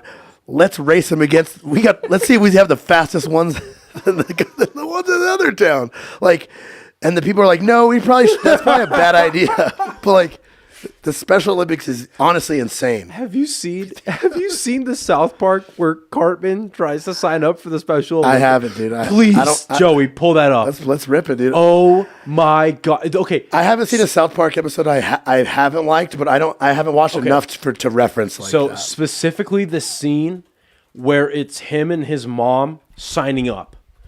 Oh, I don't even want to talk about it because it's so fucking funny. Yeah, let's just, Dude, it is so. But anyway, while he's pulling that up, what really? Because I've always loved stand-up comedy. Yeah, I never like really started looking into it until like really the pandemic. Because the pandemic is when I got big into podcasts and when I got big into studying stand-up, I guess. But like I grew up watching. Like I remember ripping Vicious Circle, dude. by Dane Cook, dude. I was just gonna ripping. Sorry for yelling. No, I was just gonna mention Dane Cook back in the day. Well, I had I begged because my mom, overprotective as shit, she would not let me watch stand-up, but I begged her to let her buy me the Jeff Dunham DVD when I was a kid. And I was like, it's puppets, please. That's like, old school, dude. I loved it, right? So I've always loved stand-up. And then like when I would go to my grandparents or my aunt's house, really my aunt's house in California, because she would have like all the movie channels late at night. If you go onto HBO, you might get an old Steve Martin or a Richard Pryor or Robin Williams special. Yeah, or Jim Carrey. But what really made me love and respect the art is what happened with Andrew Schultz and his special that came out last year, Infamous, because he bought it back from the fucking streamer. Again, props to him because he will never name the streamer. I think it was Netflix. Yeah, for sure it was Netflix. He bought it back from them, put it out on Moment, $15 to watch it. I paid for it. I did too, because it's like, yeah, you build an audience, you support your creator, you support the artist, and I want to see it. Yeah, he made back like 250% of his fucking money. Are you kidding? Insane. That's taking over, dude. So and then of owning your own course ship. He releases it on Netflix for free like a month and a half later. And like, did he? Yeah. Yeah. Can we watch it on Netflix right now? Yeah, it's on Netflix. Oh, no shit. But then it's like, that's so cool though. Yeah, he's like, now you guys can have. Yeah, that you can directly support the guy though. Yeah, that's taking over now, especially when people are gonna. When they're at the mercy of advertisers and stuff. And did you see the video that he put up on Instagram of him walking his dad to Madison Square Garden? No, I bet it was. Dude. I'll tear up, dude. Oh, you might want to find that next. Okay. Cartman signing up for so the premise of the episode is that Cartman is fat as fuck, and he wants to accomplish something. So Probably he had some thinks MSG earlier, dude. So he thinks that he can sign up for the Special Olympics and beat out all the handicapped kids at their own game. Okay, play this shit. And he's not handicapped; he's just fat. Hey, make sure it's is it on the stream too? Yeah, I'm about to. Okay, cool. How do we look on the stream, by the way? Do we look handsome, dude? Oh, we look fucking amazing. Fuck yeah. Peak male performance. Yes. I like the stash, by the way, dude. Thank you. My son up, please. Yeah. Oh, great. What's his name? Eric Cartman. Cartman. Yeah. Okay, age. He's 9. Okay, and what's his disability? He's retarded. No, I'm asking what his specific condition is. Down syndrome, cerebral palsy? Oh, I'm not sure. Sweetie, what is your condition? How should I know? I'm retarded. I'll just leave that blank for now.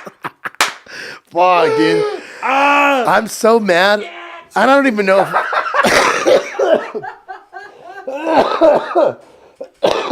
I love doing live pods so much. I can't even laugh hard, dude, because I can't even laugh without coughing.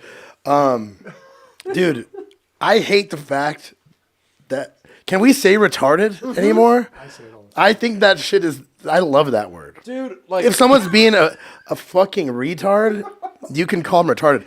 Let me tell you this story real quick about my father. Shout out Dad. He's a veteran, actually, and his birthday's tomorrow. Shout out my dad, my best friend. happy birthday. Happy birthday, Pops. He one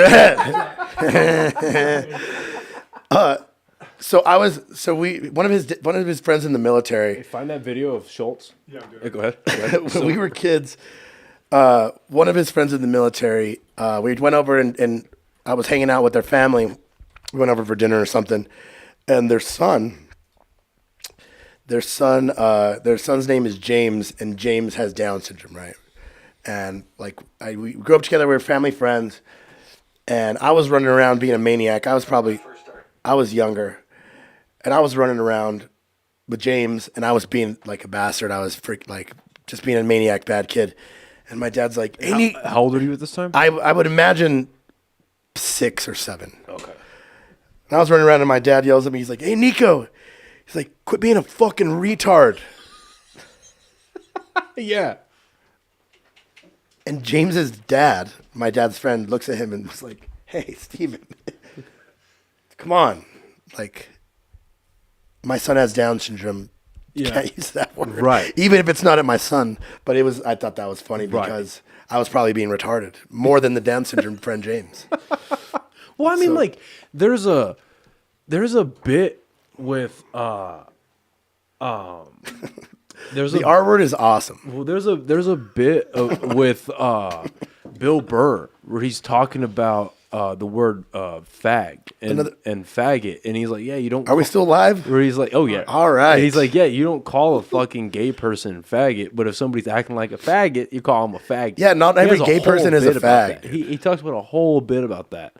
You know what's funny though? You know what's fucked up? You want to talk terms and conditions with fucking with Terms and conditions of with what? with YouTube, like community guidelines and Oh, shit. yeah. Dude, there's a certain literally, if I say his name right now, I don't know. Well, I don't know if they took it down because they recently did a sweeping thing where it's like if you talked about COVID and you talked about the vaccine and you got flagged for it, all your stuff all your flags got removed. Like literally, like 8 months ago. If you talked good about it, If you feel bad about it. Oh. But you would get flagged 2 years ago. But like YouTube did a sweeping movement like 8 months ago where it's like any content that got flagged for got unflagged and remonetized and all that shit. Anyway, but just so this stream doesn't get flagged and I don't get a fucking strike, there's a certain doctor that went on Joe Rogan.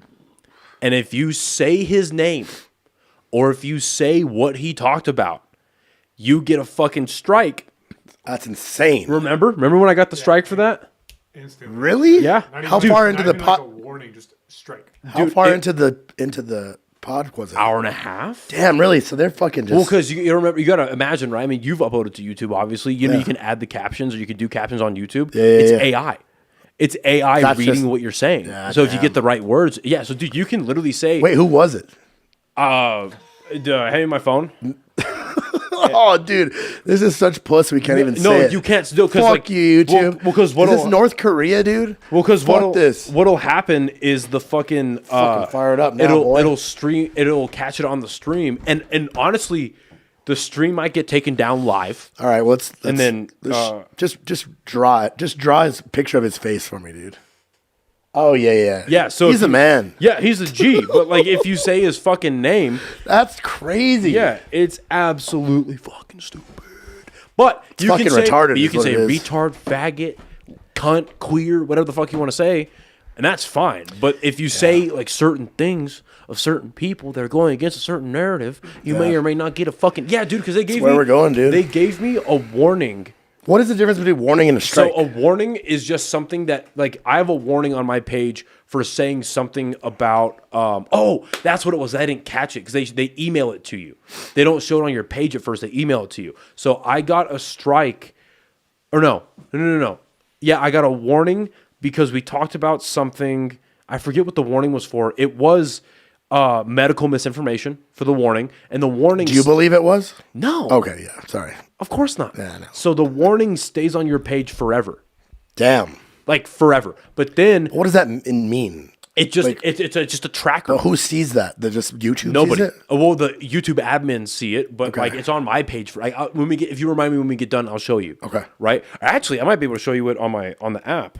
But then anyways. if you get a strike, what happens is your first strike is it lasts for a week, and you You can't upload. Or so yeah, you can't upload for a week. You can't go live for a week. Any of that. Damn. So But then you have to last a week of probation, I think, and then you get off of it. If you get strike 2, it's 30 days. damn. It's like 30 or 60 days, and then strike 3 is like baseball. You're out. Like they literally delete your they deactivate your shit. So imagine like I'm not a huge creator.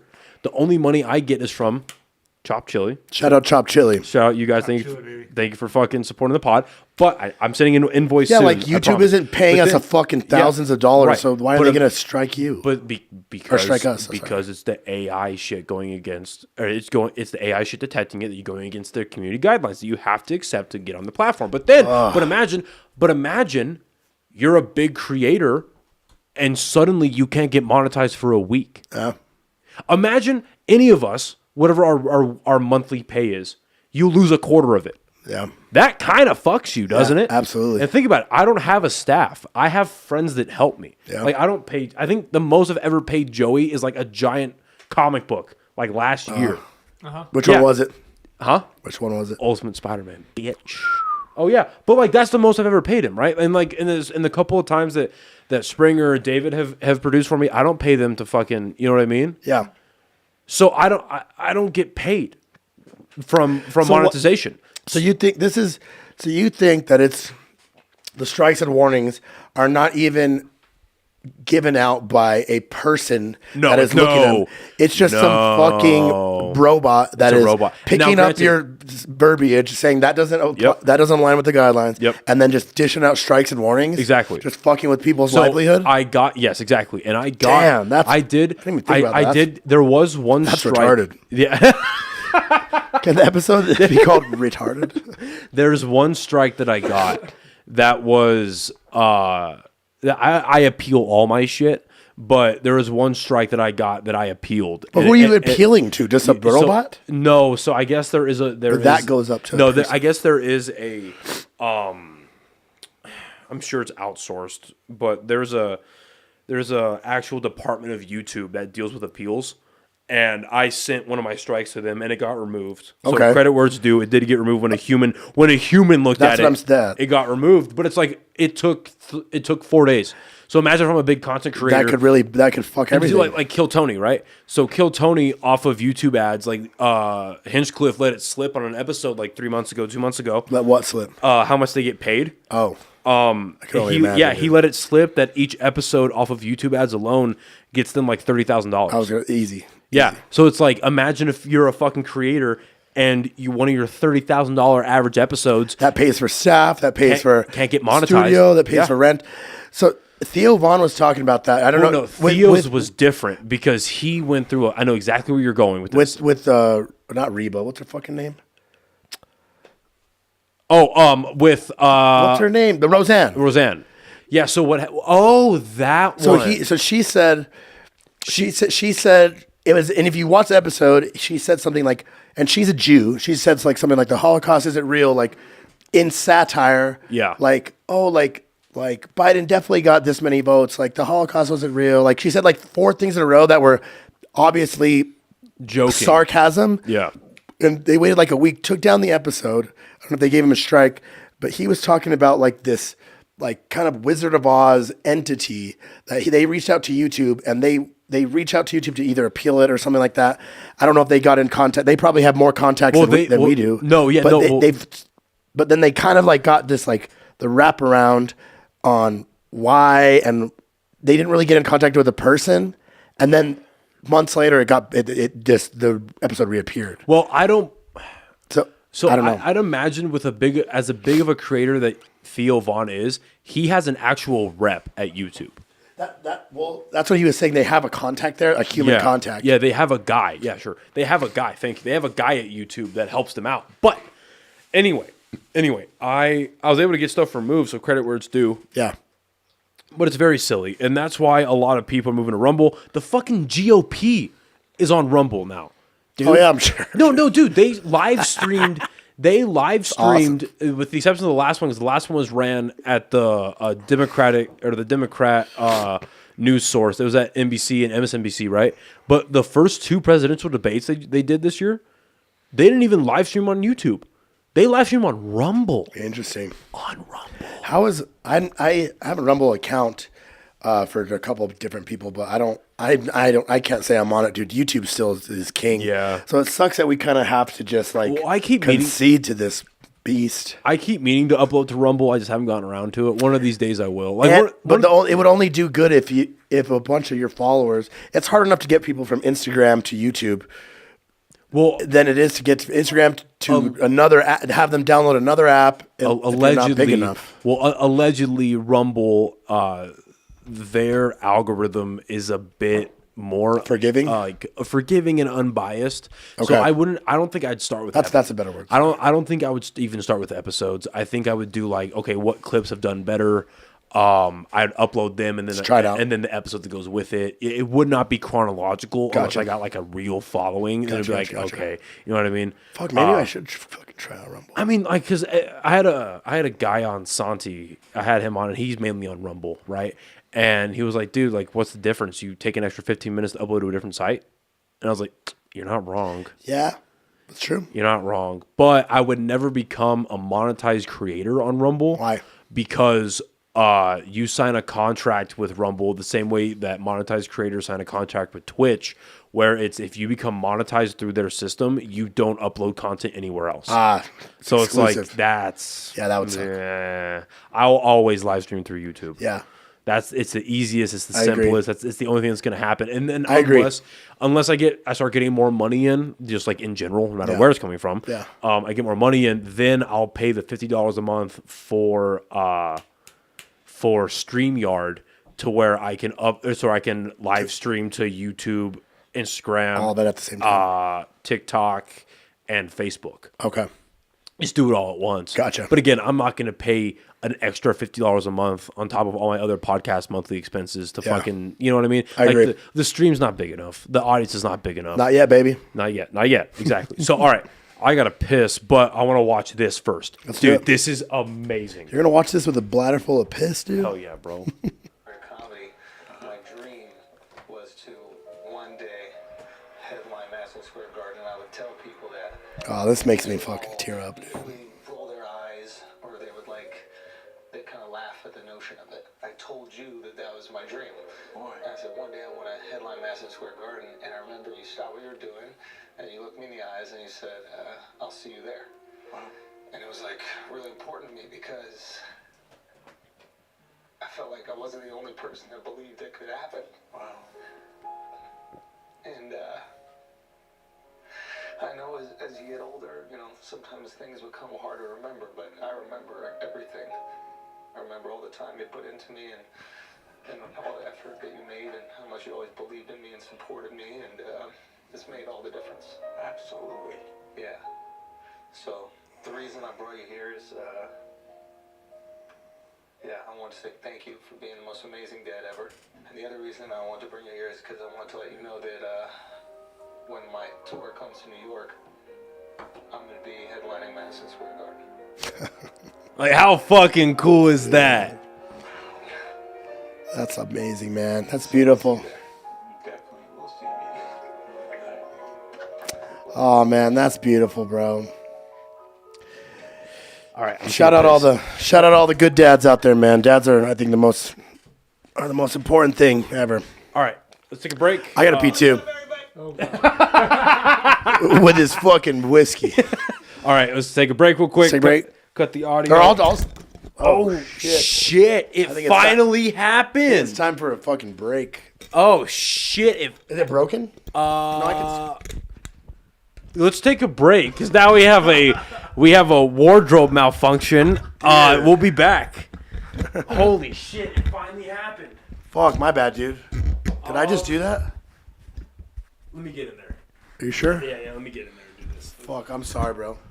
All right. Oh fuck. Is there a different? Oh, okay. Here it is. Okay, because it. Oh We're not streaming anymore? No. Okay, so because that Oh, it goes through that, then into that. because this is facing that way. I'm sorry, dude. No, dude, it was literally like bound to happen. So that goes into there, and then it fucking goes in there, and then. Hey Joe, you come here real quick.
I'm gonna steal my fucking chew. Okay. I think this is You're live again. Yeah. You're live. All right, and we're back on. We're back, bitches. No, I just haven't taken the initiative because people have been asking me, bro. I was kind of surprised. Like, people here and there have been asking me, like, "Hey, like, when are you gonna do another live podcast? When are you gonna do another live stream?" It's my fault. Like, I really haven't taken the initiative to like coordinate with my buddies to like see when they're actually free, when we got another episode coming in, that kind of stuff. But I'm gonna sit up like this. I love doing the pod in general. It's a course. lot of fun, but Best. it's a added level to it when you got a third person, obviously an extra input to the episode. Oh, extra chuckles, dude. Extra questions we don't know. Yeah, and then we got the Help power, with this. power of the internet. Oh, and yeah. then what I love about it is because, dude, and then I knock on wood every time because the most important software this podcast has, right there with Premiere Pro, is OBS, dude. That's the AI. No, OBS is the software that's getting us on the internet right now. Like, that's the live streaming software. Oh, really? The streaming in general. Gotcha. So, dude, the fact that OBS is so simple to use, and it's like whenever we're watching like the South Park or any videos or any facts that we need to put on the screen that adds to the conversation, just like Rogan, he clicks one button and the audience sees it. Gotcha. It's fucking sick. Yeah, dude. This is also it's really impressive to me because at our studio we have 3 guys back there when me and Benito are on there, and they've got soundboards and shit, and they've got they are doing all this. Well, you're also they're doing the editing live, but we're like, so we don't have to do it. And that's what he's doing right now too. So every time he cuts between us talking, Yeah, it's obviously it's doing it in real time. Yeah, it's it's uploaded. Like, so much praise to you guys. It's we're definitely spoiled over there, and so you guys are way more you haven't tuned been in all to this. 519, have you? No. Off of Central and 6th? It's right by Sushi Hana, right by Dry Heat. Been to Sushi Hana. Yeah, okay, It's right. dude. It's walk Well- out of Sushi Hana. It's on the left side. Well, if the April Fools ever have me back, Oh, dude, we'll have you back. I will take you with me. Dude, I actually- it is fucking sick. I actually have a Benito's out of town next week, Tuesday. If you want to just do a solo pod with me on the Fools next Tuesday, We'll see if my schedule's open. let me know. I'll let you It'll know. just be you and me. Okay. I actually haven't asked him about it, but that's chill. But I'm sure it'll be chill. Yeah, if he's cool with it and I'm free, I'd love to. Dude, they literally have It's a like, different vibe than this for sure. It's what's neat about it is so the way it started is the guy who owns it does it completely pro bono, and then everything that's filmed there gets it's aired on TV, like it's on the live access channel. Their public access channel on Yeah. channel 97 or something on cable. Yeah. That's like the caveat. Because you guys are considered adult content because you swear and all that kind of stuff. Yeah. You guys are after 9 p.m. Yep, exactly. What is that shit? The best shit you'll ever taste on. That's a league of their own right there, dude. What is that? Okay, so typically I chew Red Man. Beach nut, dude. Dude. Fuck. Typically I chew Red Man, but then I'm not making this up. I am not making this up. I went to a gas station like a month ago. I just got an energy drink. I was gonna go check out, but they had a cardboard box that said half off tobacco. So I'm like, Yeah, because it's from the fucking 50s, But dude. then so they had a bag of see that they had a bag of Levi Garrett. So I got that, but then they had this, 1897. and I've never had that before. So I was like, I'll try it, dude. That is my favorite chew. What do? You just chew it? So I get a pinch. Last week. So I get a clump Fuck, of it it. smells so good. I want to do it. I put, I fucking love it. it tastes like raisins, bro. Like you literally get a clump of what I do. I smells get a like clump of it and I put it in the back of my spit jaw, it? right there, and I spit it. But then, dude, I could literally have this in for the next like 2.5, 3 hours. Hope get ready, dude. Because I'll just chew it if I'm like losing the solvency of it, or like if I'm losing my spit, I just chew it, like bring it up to my teeth, chew it, put it back in, keep spitting, bro. Damn. That's hard. That's man shit, dude. I fucking love it. I keep meaning to try. A couple of the homies in the slums were telling me about this. In the slums? Slums of Harvard. Oh. They were telling me. I was like, where are we at? Gotham? They were telling me. Where have you been, dude? They were telling me about how you get half a jaw of chew and then half a jaw of big league chew, like the gum, and it's called a Scooby snack. How much fucking tobacco do you need, dude? A Scooby snack. I thought a Scooby snack was fucking weed and. No, that's a doobie. Not a Scooby doobie. I was gonna say just a blunt. Oh no, not a doobie. A fucking blunt? spliff. That's what I'm thinking of. Is Okay, yeah. tobacco and weed. I don't know, dude. I work for the government, so I can't do that. Anyway, so 519, the owner does it completely pro bono. You just reserve a time, you go in and you do it. But dude, they have he was talking about 3 cameras, but these are like $10,000 to $12,000 cameras, like movie quality cameras. These are? No, the one you guys have. Oh yeah, I was like, no, fuck. these are $800 a piece. So then they have 3 guys in the back that are doing like different camera angles and audio engineering. Like they're on this too. They're. Yep. I don't know what the fuck like they're doing. they're on monitors and shit. Like it's a really cool fucking setup. And it looks like it's more like a. I think of it like kind of like a.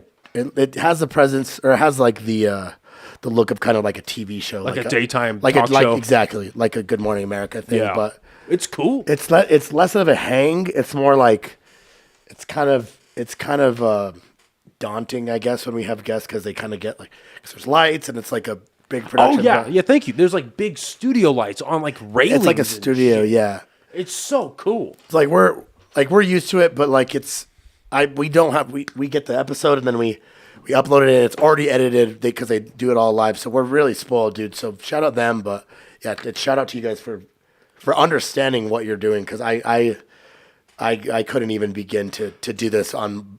We would I don't know. I doubt we'd have the podcast if we had to do this shit. It'd be just because we started. We didn't have to do it when we started. So no, I get you. Props to you guys. No, and I love having the homies here to help me out with it. And again, it's just having another friend, another element, just to hang out. Yeah, fuck yeah. It's fun as shit. But anyway, can you look up for me real quick the amount of comedians that have sold out Madison Square Garden? We have maximum punishment for shooting yourself in the foot first, right here. Oh, right, right. Yeah, no, bring that back up. Bring that back up. Okay. So scroll up a little bit. So if you want to avoid the draft, and you Article 134. Okay, self-injury without intent to avoid service deals with service members who inflict injuries on themselves, though not with the intention of avoiding. Oh wait, what? This is okay. So this is the only thing I could find. Like if I ask you to shoot me, but under this article, there is a portion that is if. It's Wait. Okay, let's pause that. Oh, without intent? No, I was gonna say yeah. Let's read this. Okay, so this is American law, paragraph 103A of the Manual for Take Court. that back. That's not American law. American law. That's military law.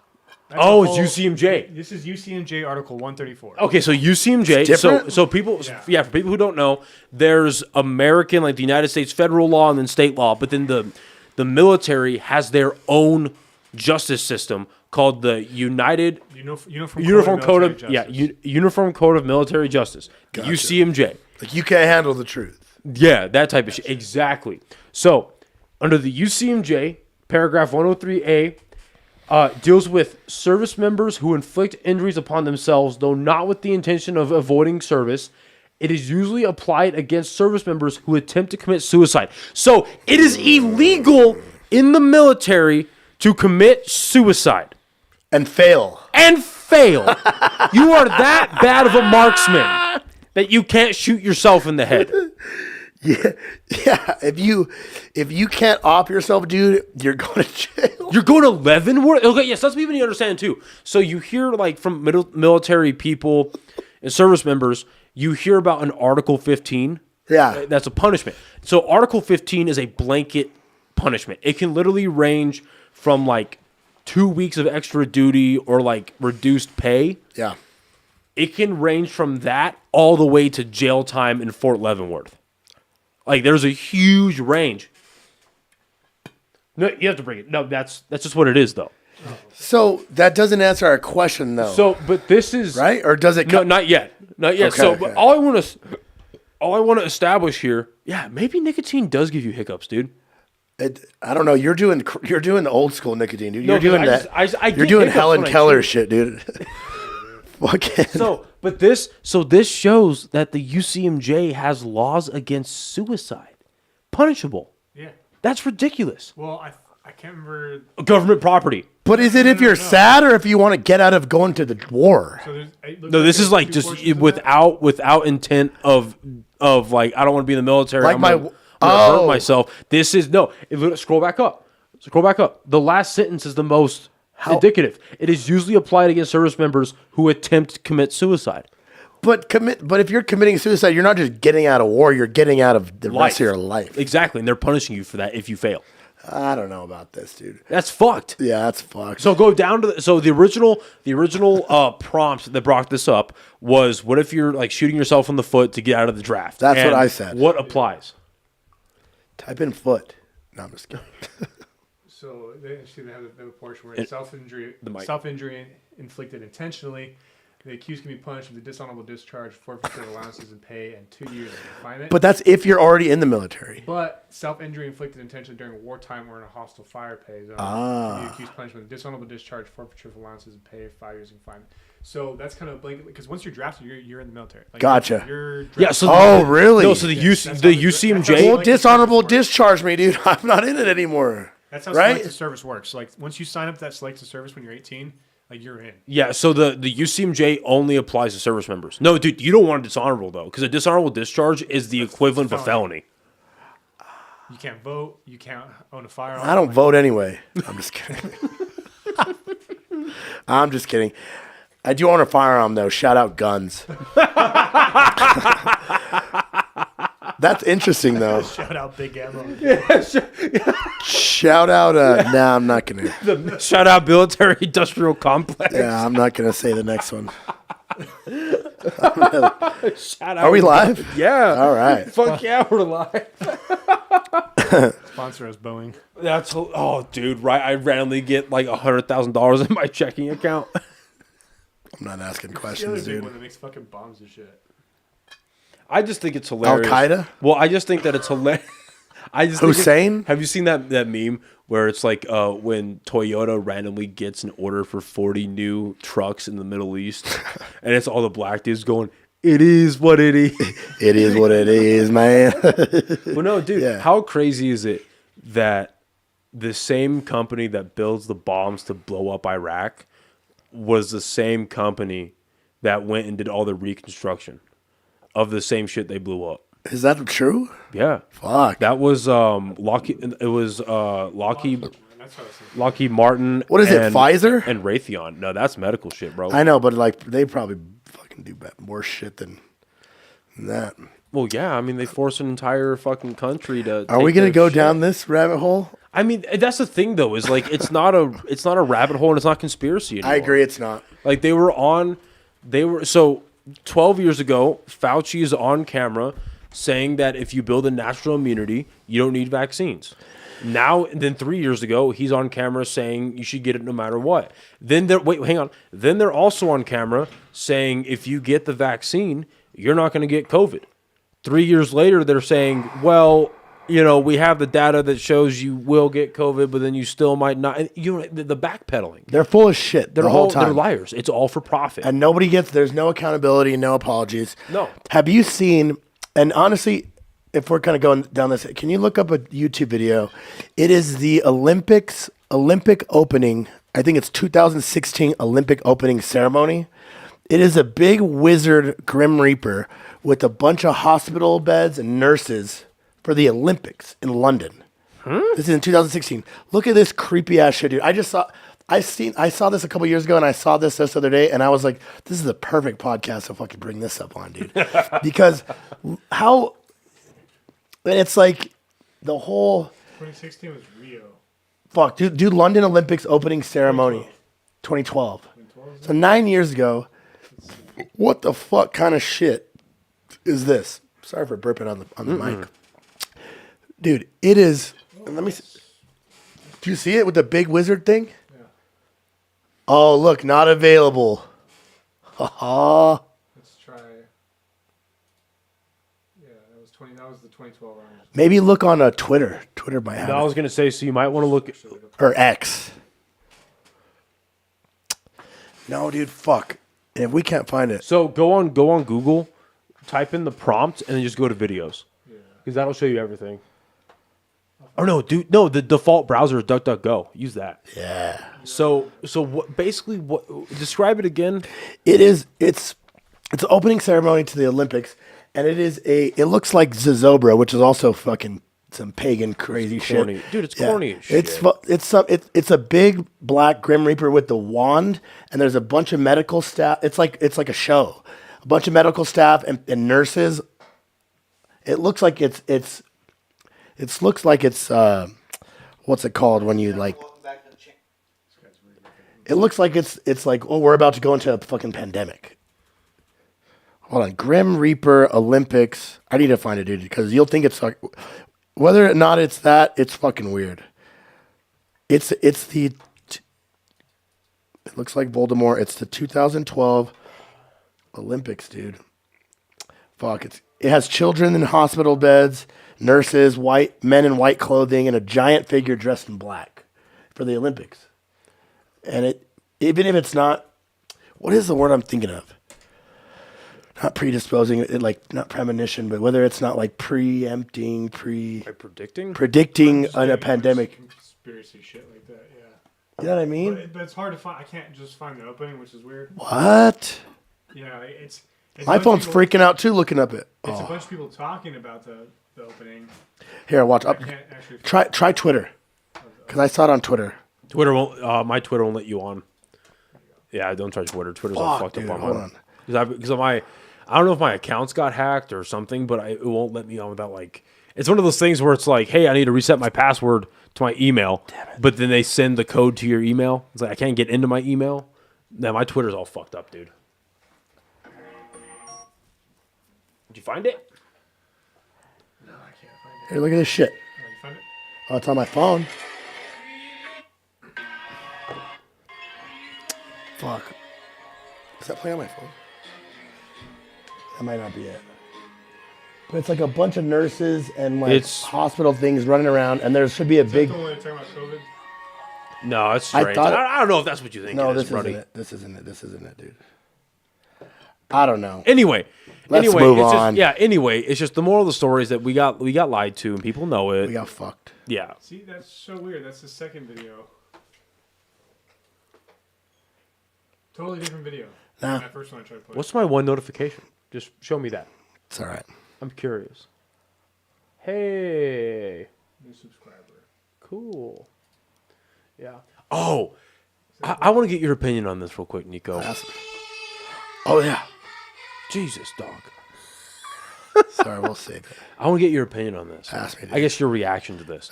So I put up a video or a clip, a reel for the podcast. You know, I put reels up and shit like that to advertise the episodes and promote it and really highlight the guests, obviously, right? Yep. So I put up, and you, especially at like our level, you never expect things to go quote unquote viral. Yeah. And so I haven't even seen the view count recently, but I had a reel go up. Very nice girl, Alexandria. We talked about cancer research, and we talked about like addiction and how it affects the brain and all that type of shit, right? So I put a reel up because she's in medical school right now. She's doing a lot of her residentials, and she's working in hospitals and the ER and shit like that. And she had a mother and her son come in that were heroin addicts, and the son was real young, and she asked the son, "Hey, like, when did you start doing heroin?" And he goes, "Oh, my mom gave it to me on my 14th birthday as something for us to do." Fuck. So in the clip, I'm like, "What the fuck?" Like, I remember she's explaining it. And she goes, "Well, why are you guys like here today? What are you getting seen for?" And they're like, "Oh, we had a bad batch." And I don't know why, it just made me laugh. And I'm like, "Yeah, what the?" And she goes, "Oh yeah, but she highlighted the mom highlighted the only reason they're there is because of the bad batch." And I made a joke because we all know there's a level of realness to this because we all know that heroin in America, by and large, is made by the fucking Chinese and funneled through the Mexican cartels. I believe it. We know this. No, it's fact. I believe like, it. We know this. So I was like, "Oh yeah, the Mexican or the Chinese immigrant that made it stirred their dirty finger in the batch, and that what made it a bad batch." obviously joking about it, right? Yeah. Do you want to hear some of the comments under the video? What was it on TikTok or Okay, Instagram? we'll start with Instagram Okay. because the main ones are on Instagram. So right now, the reel is at just under 30,000 views. Oh, nice. So That's awesome. here's what I get. Let her freaking talk. I wanted to hear her story with a bunch of emojis. Dude is insufferable. Oh yeah, get the hate, dude. I love the fucking hate. Coming from someone with a mom like this. Oh wait, no, never mind. That's a supportive one. I feel like it was disrespectful to start laughing over an incredibly messed up story like this. Show some more respect for the guests on your podcast. Dude bro, he really just laugh over that. What the fuck? Let me see the video. Pull up the video. She literally said the mom was there, so you don't listen and then laugh at tragedy. And I'll read that one last. Probably the worst host in history. Damn, dude. That's not what a bad batch means at all. Let her talk. You're not listening. More so, you made the segment more annoying. It could have been good. Laughing that hard was a tad stupid as fuck. Damn. Can you maybe have some sensitivity and not burst out laughing at this child's misfortune? You can see the woman sharing her story is made uncomfortable by your idiotic gawking as she recounts this fucking traumatic incident. Fuck, this guy's annoying. Story was interesting as fuck. And then the last one, right? Because I'm going through and I'm like liking all the comments, right? Oh yeah. I can tell this guy really gets off on these comments since he's liking every single one. So I hope you bothered to read this. You are actually bad at your job. Do you know how to shut up for the life of you? She was actually saying something interesting and had us on the edge of our seat wanting more. But you're so obnoxious and we want to turn it off. Congrats on ruining your own content, I guess. So then I uploaded it to TikTok. Didn't get as much traction on TikTok. But got some hate, I bet. It got one comment that made me laugh. Where is it? Okay, so you know how on Instagram it'll like say view hidden comments if like the algorithm itself decides to hide like comments or some shit like that. Yes, I do know that. So on TikTok, Sorry. it's called folded comments. Okay. The one it hid was, I hope this clip goes viral and this guy gets canceled. Oh, dude, yeah, Idiot. that's exactly what we fucking up. I try to get canceled on the April Fool's pod every fucking week so that we blow up, dude. I am so close. Dude, because like cancel culture lasted like 4 years, 6 years. But now it's like if you get canceled, you're like uplifted. That's the best thing you could do is get fucking canceled these days, dude. Because just because they're the loudest doesn't mean that these fucking idiots that are bitching and crying, have no sense of context, are correct. Like they don't get to like, oh, I love it. It's been like a bit like I'm trying to get canceled on the April Fool's pod so that we get more views and more. Yeah. If I'm getting more hate, there's got to be some fucking. I 100% believe that there's more people out there that think it's funny and understand the context than actually are getting butthurt about because there was the mom's doing heroin with her son. Well, there was like 1,100, 1,200 likes, but there was like 20 some or like 15. Excuse me, like 15 something. Can I see the video? Can I see your reaction? Oh, yeah, we'll just play it. Because I want to. Because I don't know if you could try to pull up Instagram. But I know Instagram was like fucking us in the last one. So try to pull up Instagram. No, just because I want to get my full. I want to see your full reaction and see if the hate. I already know the hate's not warranted. It's not even hate. I think that's all fucking funny. Oh yeah. If I get 100 comments saying that how much I suck, well, because thank you. Yeah, exactly. Because I look at that, I'm like, it's engagement. Yeah, exactly. Give I'm me like, more. Give me more. Exactly. Give me more engagement. That's why I'm laughing. I don't about give it. a fuck. I need the password. Yeah, exactly. So that's okay. Let me just watch it. Watch, here it is. Is it long? No. Jesus Christ. My mom she was using for a long time, and she was there, and I was like, "You started your 14-year-old on heroin?" She goes, "It was something for us to do together." That is, when I heard that, I did have to. Oh, you talked to the mom? Oh yeah, I talked. She was there. Okay, Yeah. so I have to ask, was the mom recovering at that point? Currently using? They were both using. It's just The issue was she told me that they had a bad batch and that her child, yeah. Yep. And I have to say, I had to take a second. She's fucking laughing too. Yes. That's the issue. It wasn't the cooked issue. properly. You're totally right. The small immigrant that had to fucking bake that heroin for you fucking stirred it around a little twitch with their dirty finger. Should have washed their hands. Sorry.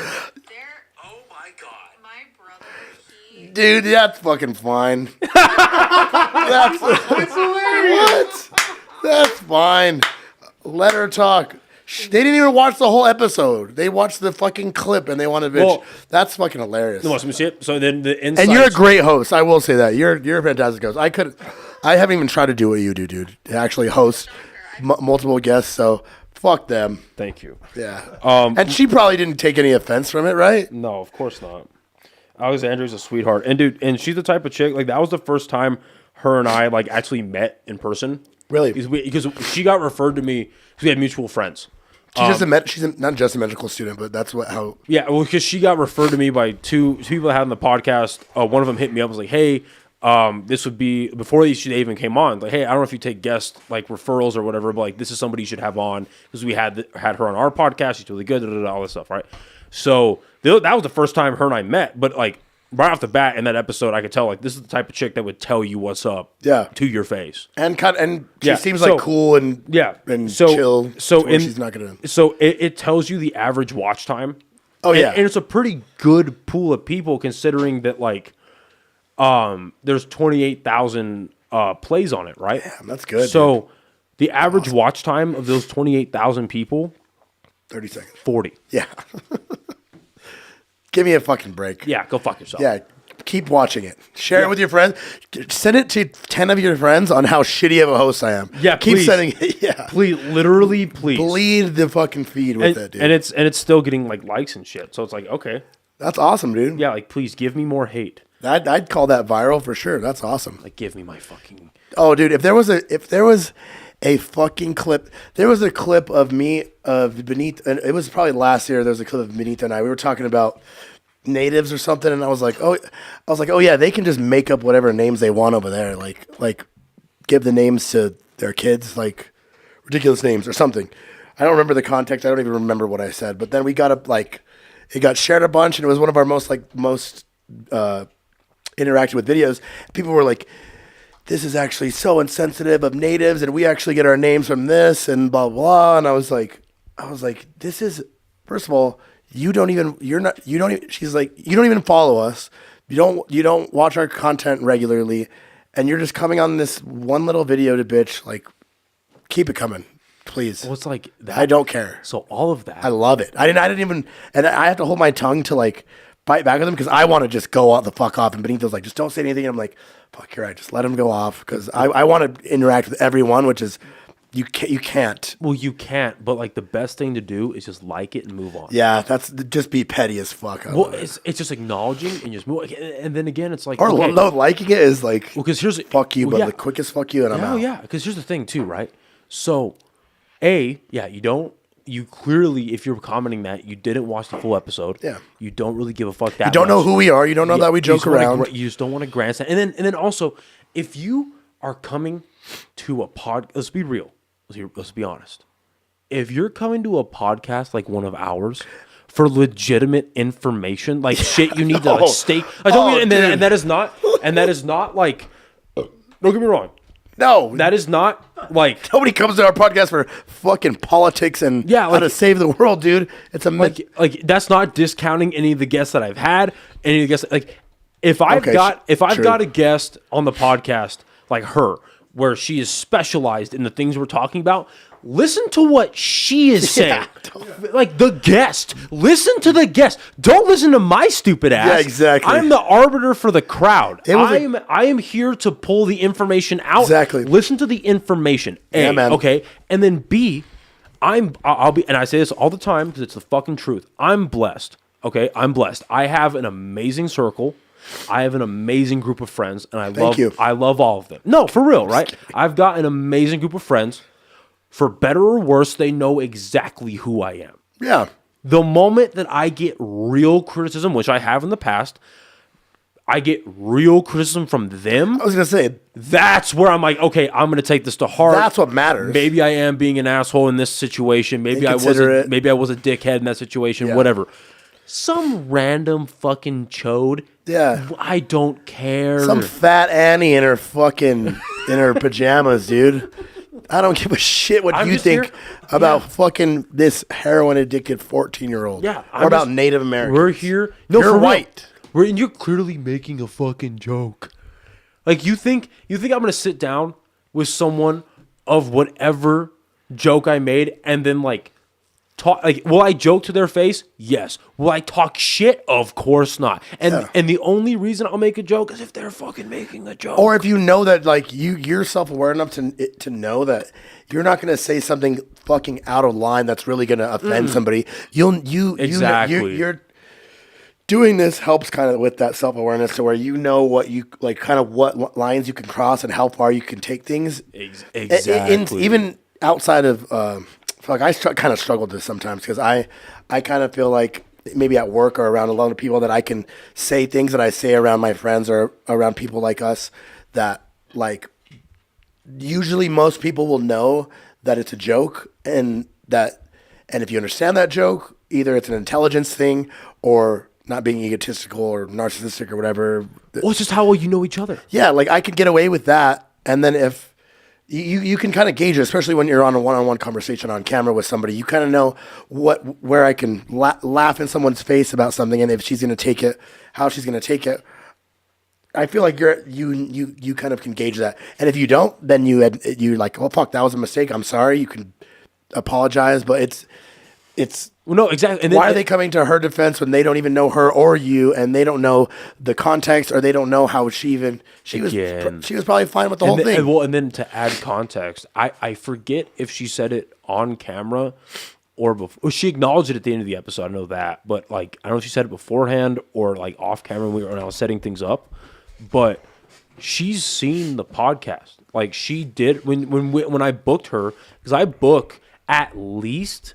Unless something like you, where this came up very like sporadically. I love it. I usually book out 3 weeks to like 3 months in advance. She knew what she was getting into. So she took the time to do her homework and she watched some episodes. Important. So she got an idea of what kind of guy I am. Yeah. She got an idea of my personality. So me cracking a joke like that wasn't like, whoa, he's being a racist. He's being fucking insensitive. Like Racist against heroin addicts. yeah.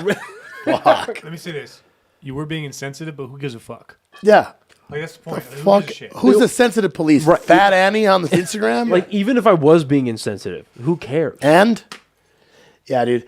And it's like, and some people, and I doubt we're to that level. But if somebody's gonna come on your show, have 3 weeks to prepare, do their homework and research, they're probably gonna be like, okay, like I want to go and like I'm a special guest. I'm gonna spit my piece. I obviously respect this person enough. They respect me enough to welcome me on their platform. Unless there's somebody that's gonna come on and try to just argue with you and spit ideologies and stuff. I don't think you've had a person like that yet. But if in that case, then like let's dance. Not directly. Like I've never had anybody come on with an agenda. I've definitely had debates and we've had borderline arguments on the podcast before, Really? with a few guests. Yeah, with a few guests, but I've never had someone come on with an agenda. Good. I haven't had that yet. Okay, But great. you wouldn't have a guest on that would be capable of an agenda. I think. I would like to. That's what I'm saying. But I don't think. Yeah, Not yet. Not yet. But okay. So great example. Did you moderate or at least produce? That's a better word. Did you produce the one for Nico or is that David? Nico who? Unique Nico, they have all the tattoos, photographer. Did David do that? Okay, so we had this guy on who his main gig is photography and videography. Amazing life story. This dude was homeless with his family, got fucking shot, ran over by his ex-girlfriend. Fuck, yeah. Crazy shit. I'm not gonna sit here and crack jokes about him being homeless. Yeah. Obviously. As funny as that could be. No. No. I'm just kidding. I'm just kidding, Nico. I'm not gonna talk shit about his life Yeah. experience. Now, granted, did he make jokes about him getting ran over by his ex-girlfriend? Yeah, we laughed about that. Well, that's hilarious. We cracked jokes.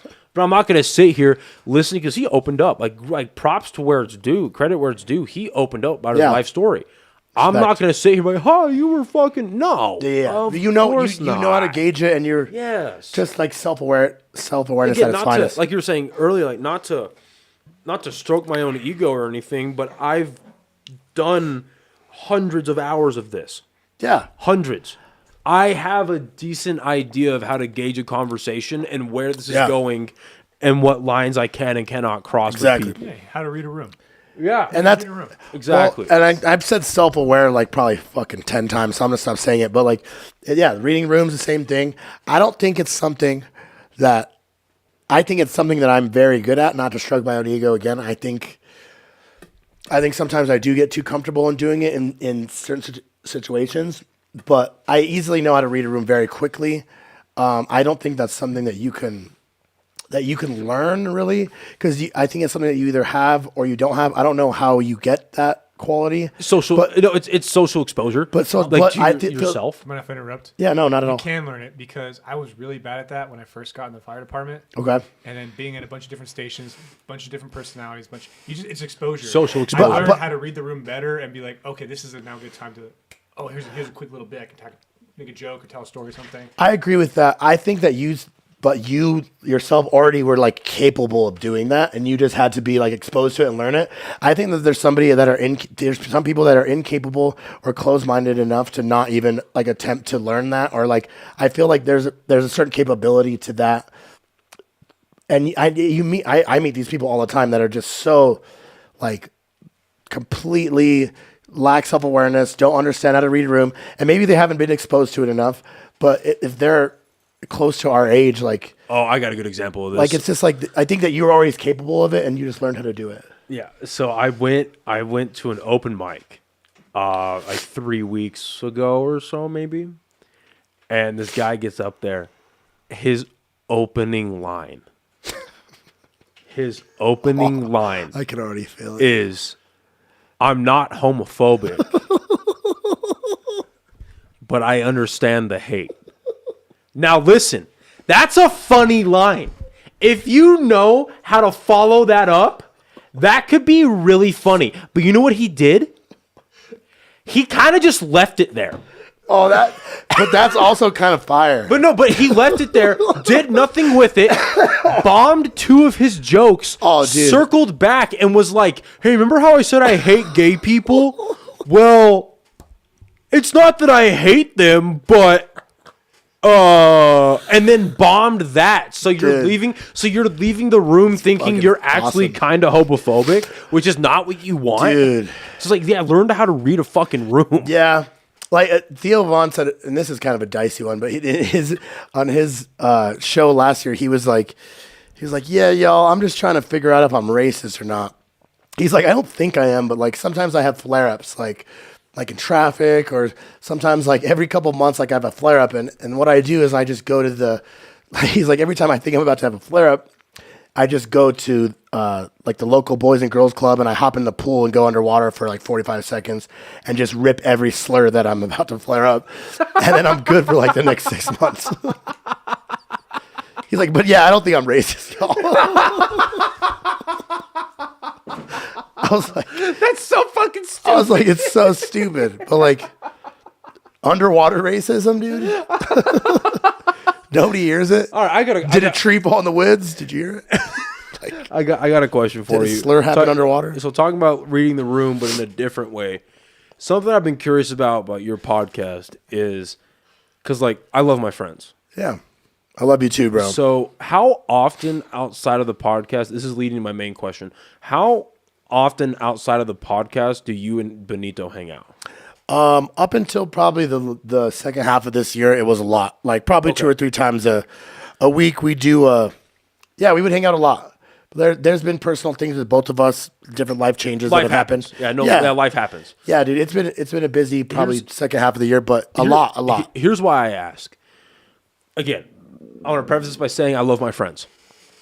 I don't know if I could do a co-host podcast with any of my close friends because like I see them so often, we talk so often. I don't know what we would talk about on camera for even 30 minutes at a time, let alone an hour. How do you and Benito keep figuring out things to talk about? It's somewhat like even for an example tonight, we didn't have anything to share. If we didn't hang out outside of, it's harder to do an episode if we don't hang out, if we don't see each other or catch up enough outside of the podcast. It's harder to do the podcast, to be honest. It's easier when we've like hung out, we're caught up with each other's like our lives, because if we're hanging out, we're like having funny stories together to talk about. We're like crack. Dude, I laughed so hard with that guy. He's one of my like soulmates, dude. I don't believe in astrology or any of that, but we're born on the same day. So I don't know if the moon or the fucking stars and sun have anything to do with it, but we're both born on the same day. So we have a certain connection, and I think it's harder to do an episode, or it's easier to maybe not do an episode that week if we haven't seen each other in a week or in a couple weeks, because we kind of don't really have stuff to talk about. We don't, like, I'll talk about like what I did by myself for a couple weeks, or he'll talk about what he, and we won't really get into, I don't want personally, I don't want the episode to be like us catching up on stuff that we did, we did separately, because that's not really interesting. Like, it's easier to talk about like an event we did, like something we did together, like a show, just something we did together. It's easy to catch up on that and joke about that, if we did it together. So that I had never really thought about that. Yeah, it's harder to do it if we're not close outside of it for a while. It's harder. But he's the only person I could do. He's only one of my friends besides you or Garrett, our rest in peace, that I would hop on that I could co-host with, or that I could do a podcast one-on-one with. And yeah, it's a special thing. But yeah, I think he's because I love all my friends too, but I couldn't. I can name a number of people that either aren't comfortable with being on camera, or aren't as open or as well versed in it as we are. But yeah, we just started it together. We've learned together. We're always on the same page. I pick up. It's like he's like my little like twin. Like, we read each other's minds. So it's very easy. Some of our best episodes are when we don't have anything planned, like where we don't have a game planned, or we don't have like a game. I mean, like a trivia, or like some random game that we found, or like we don't have subjects from social media or like pop culture stuff to bring up. Some of our best episodes are where we just bullshit for an hour. Those are some of the best ones. So I think it's just our chemistry. Yeah. No, that makes sense. It makes a lot of sense. Maybe it's just because our brains work differently. Whose? Just you and ours. Oh, yeah. Yeah, I don't know that I could do a weekly, like, okay, we're going to hang out, we're going to talk about this. I don't know. I just don't know if I could do that. But maybe. I also, we didn't really have anything planned today. So that's why I think it's more, yeah, like. It's just cool. Like, and you guys do it well. Yeah. Like, you do it extremely well. It's very entertaining to watch you two bullshit off each other. Thank you. And I think maybe that's a skill that I just don't. I mean, I don't have it, and it's just maybe not how my brain works. Maybe it's because now that I think about it a little bit more, maybe it's because I kind of already know what my friend is probably gonna say, so my brain doesn't lean into that. Well, I guess that's what I'm saying. Like, that's also a crutch too. Like, I can kind of he can depend on me, and I can depend on him to if somebody's blanking out, or I'll always we do it to each other. Like, we get each other's brains firing. We get our there's a certain thing that happens when we hop on together, and it's just I haven't had it with anybody else. I probably won't ever, but that's the beauty of our little show. But I'll also, to be honest, I don't know if he'll watch this, but I don't think I could. Better, you fuck. I'll text you after this. He's been on a hiatus, dude. I don't think he's been on social media lately, but I couldn't have this kind of conversation. I don't think with with him, either here or with anybody else, with just me and you. I don't think I can really talk about. I don't know. We're also very different. We sync up, but he's big sports guy. We're just very different. So it's it's like a yin and a yang. it's different. Yeah, it's a yin and yang, but not like like I don't really give that many fucks about sports, and I'm just I don't know. It's different, but it's that's like what I think makes it work. But I don't think I could sit down with on a 3-hour podcast with him and just talk about fucking random bullshit. And you know different things that he doesn't know, and you have different ideas than he does, and you're just a different person. So I think it's cool that we're doing this right now. How do you or I guess how do you personally? I don't want you to speak for him. How do you?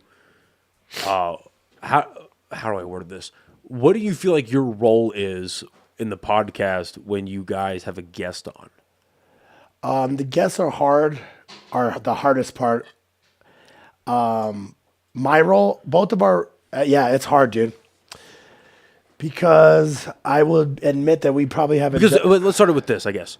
It's obvious to me that when you guys, it's not every week, obviously. It is a duo podcast. It's a buddy team podcast. But it's clear that when you guys do have a guest on, that you're actually interested in having that guest. Yeah, I like when let's start there. Yeah, for sure. I like when the guest comes on and the guest talks the most, because usually I don't have that good of questions. Usually the way the cameras are set up are kind of awkward with guests or multiple guests. We either had 3 guests on or 2 guests on. We need to get better at the interviewing part and asking the right questions. I think we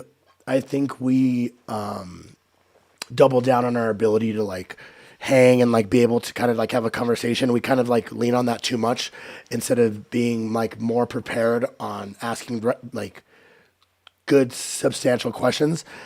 So that's something, because we don't have to do that in all of our episodes. Like you as an interviewer, like you have to have good questions. You've learned how to become a good interviewer, like, and be curious, and you have somebody on for a certain reason, and you do your research on your guests. I feel like we kind of bank on each other to kind of just let it ride, and we don't have that many good questions, and we kind of just like, oh, let's just like ask like a random question that you guys can, like, we can all be funny together. It's not we luck out that we've had good guests on that kind of just do their thing, and then we kind of like add to them. It's hard for 2 people, or at least it's hard for me to it's been a challenge to be like a good interviewer. And I think both of us, I think he would agree on that too, that our guests, depending on who it is, it's harder to those are our harder episodes, and it's probably hard because we don't prepare enough, but it's because in our other episodes we don't have to really prepare that much. Are you a naturally curious person in your day-to-day life? Just in the way your brain works? Yeah, absolutely. I feel like I learn something new every day. I feel like I'm very open-minded too. I have, like, of course, my certain values and morals and certain things, but it's not anything that I'm like gonna fucking hate somebody for if they think like I really don't care. If you're cool and not Dana White said it on fucking this past weekend. He was like, if you're cool and you're a good person, I don't care who you sleep with. I don't care what your religion is. I don't care who you vote for. If you're cool and we can have fun, and I think if you're funny, if you can get a good joke, and if you're funny, I think it means that you're a certain level of intelligent. And I think that you can, if you're a good, cool person to be around, and I can have fun with you, and you could teach me something. I'm not this fucking smartest person ever. I love saying I don't know shit.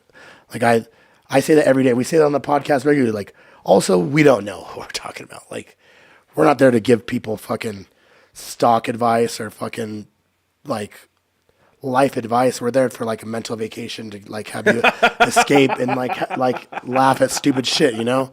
Yeah. It's not the most important thing ever unless you're coming for a laugh and to just get away from the fucking bullshit that is the world. So we kind of coined it as like, yeah, take a mental break with April Fools. But yeah, I think I would consider myself to be pretty curious. Okay. And I think you have to be, or else you're just going to be stuck in your own.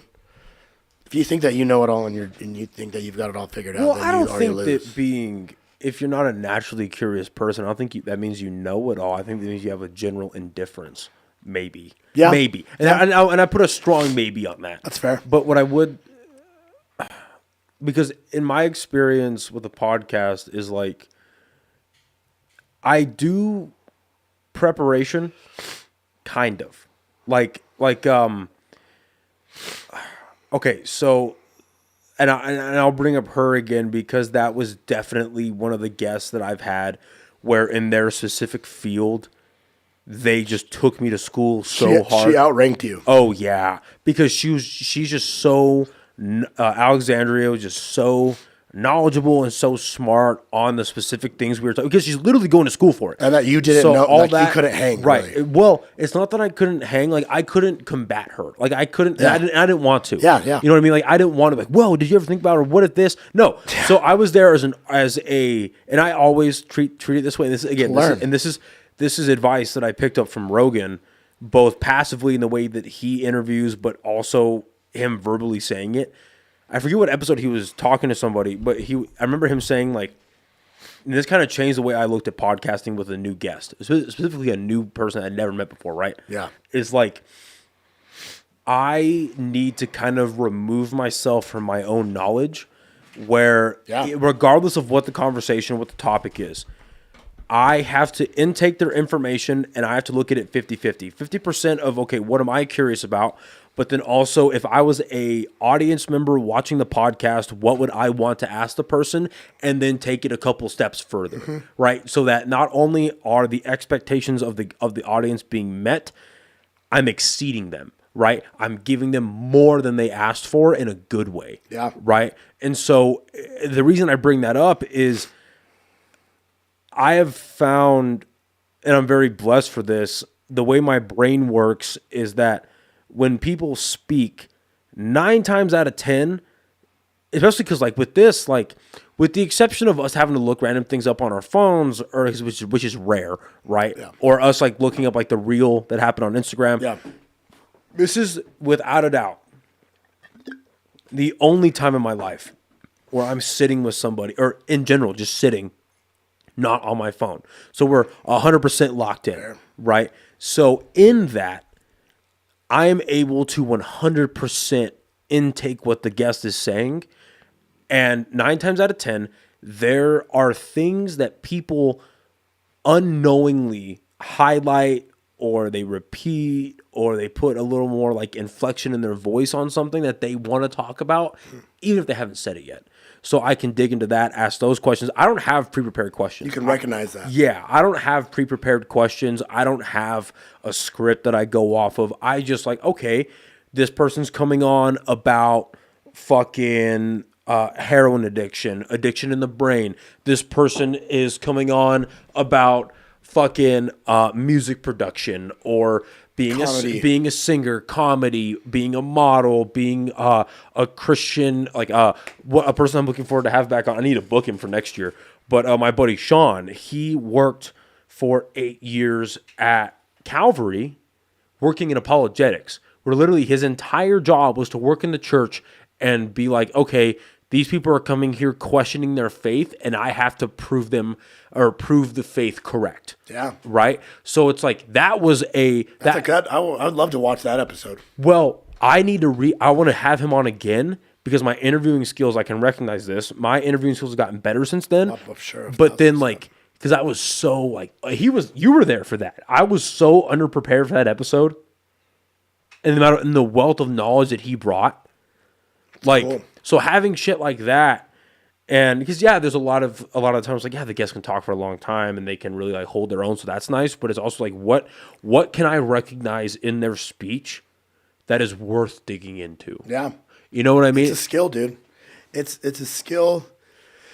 Yeah, it's definitely a skill. And I remember when we first did the first podcast, I think it was Benito, but you said that, like, doing this has helped you, like this. Of course, you've gotten better, like, in all realms of, like, conversation and all this stuff, but doing this has helped. The more you do it, the better you're going to get at it. Yeah. And I feel, it'd be hard to do what you do as me. So props to you, because I don't, I've never done a podcast one-on-one like this ever. And you do it, you've done 100 episodes of it. So I think it's awesome. It's cool. I think, I've never sat down with somebody, not on my phone, for 1 or 2 hours. We did it with Garrett, but that was with me and him. So that was like kind of like. But that was chaos because you guys were so close that Yeah. it was like. Or like with me and Benito, with Yeah. you, like it's different. So this is really cool. When you invited me to do this, I was like, fuck yeah, let's do it, because I've never done it before, and yeah, it's cool. But it's very different what you do than what Benito and I do. And they're not one format is better than No, the other. that's not what I'm saying. Yeah. But I'm just saying that. Oh yeah, it's cool that and I they're appreciate different. no, and I appreciate that for You know real. what It's a very valuable, but it's an amazing like secondhand education insight, to people, to it's life experience. to conversations, dude. Having a conversation is, I think, like a lost art. Like a conversation with a person in front of you is. Nobody talks to anybody for, like, even with my family. Like, there's other people there. I'm not having a conversation like this for a couple hours, or with maybe with your buddies or with a couple buddies, and you're drinking. Like, I don't know. An actual conversation is a beautiful thing. I think communication is a lost art, or face-to-face communication is one of the most important things. Well, and ever. I think that's why podcasting has taken off in the way that it has, because of the very quickly rising the rise of social media is equivalent to the rise in detachment, which is the exact opposite of, I think, the start goal of like a Facebook, right? Yeah, it's for it's meant connection. to connect and bring us all together, but in reality it's isolated people 100%. pretty heavy, right? I mean even now we have the term of doom scrolling, where you're spending 30, 45 minutes, an hour on your phone just going like that over and over and over and over and over and over. So then it's like Talking shit to Noah about heroin. yeah, exactly, commenting on bullshit, exactly. talk. Let her talk. But then it's like, that's why people love podcasting. So a good podcast, because it's 2 people, 3 people, 4 people, all having a cool hang, an important conversation. If it's like a Rogan episode with an important guest, you know what I mean? It's like all eyes were on when Robert Kennedy went on his podcast. Oh, yeah, love that dude. Elon Musk, Mark Zuckerberg, like, oh shit, we've got one of the best, if not the best, non-corporate interviewer in the world. Yep. Talking to a Kennedy, talking to Mark Zuckerberg, Elon Musk, who is simultaneously the smartest and richest man alive. Oh shit, what is that going to be? Because then, like I was saying earlier, that interviewer becomes a conduit and a throughway for the audience. It's like, Sure. I'm talking to Robert Kennedy, I'm talking to Elon Musk. But you have important conversations like that, but then you also have like flagrant. Yeah, or you got this past weekend where it's like it's a fun hang. Yeah. And you feel like the best podcast, no matter what type of conversation, but especially those, you feel like you're in the room with them, and you're getting that, although it's not synthetic, it's artificial to a certain point. You have this connection with other humans. For sure. And you would think, and I hope it goes this way over the coming years, that it would encourage people, not necessarily to start a podcast, but to like go out and have that type of hang with their friends. Where it's like, hey, let's fucking stop with our phones for tonight and just hang out. So Even annoying, if we're dude. playing Call of Duty, even if we're at the bar shooting pool or we're at Topgolf, let's just put our fucking phones away for a night and hang, enjoy each other's company. And then it's like, okay, if you can't enjoy the company of the people around you without your phone, maybe you should find new people. Yeah, maybe you're just a miserable motherfucker. It's all like it's Maybe. It's also I'm just kidding, but it's like But that's real shit. Yeah. That's real shit. Like maybe you are miserable around the people in your life. yeah, you need to reevaluate everything. Yeah. It's kind of like, it makes you think of, like, you could talk shit to some guy on Twitter that you don't even fucking know, who disagrees with let's take this person. Let's take this. I'm not gonna be crazy. Let's take this let's take this person. He or she or they or whatever the fuck it is, disagrees with everything that I believe. Disagrees with everything online. They could fuck me, talk shit.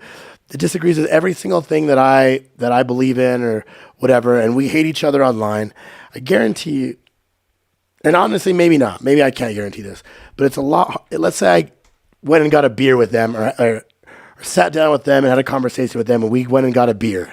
We had appetizers. We had calamari and wings. And I had a conversation with them over a couple of drinks. It'd be a lot harder to hate that person right in front of me over a beer than it is just to hate them online and talk shit to them online.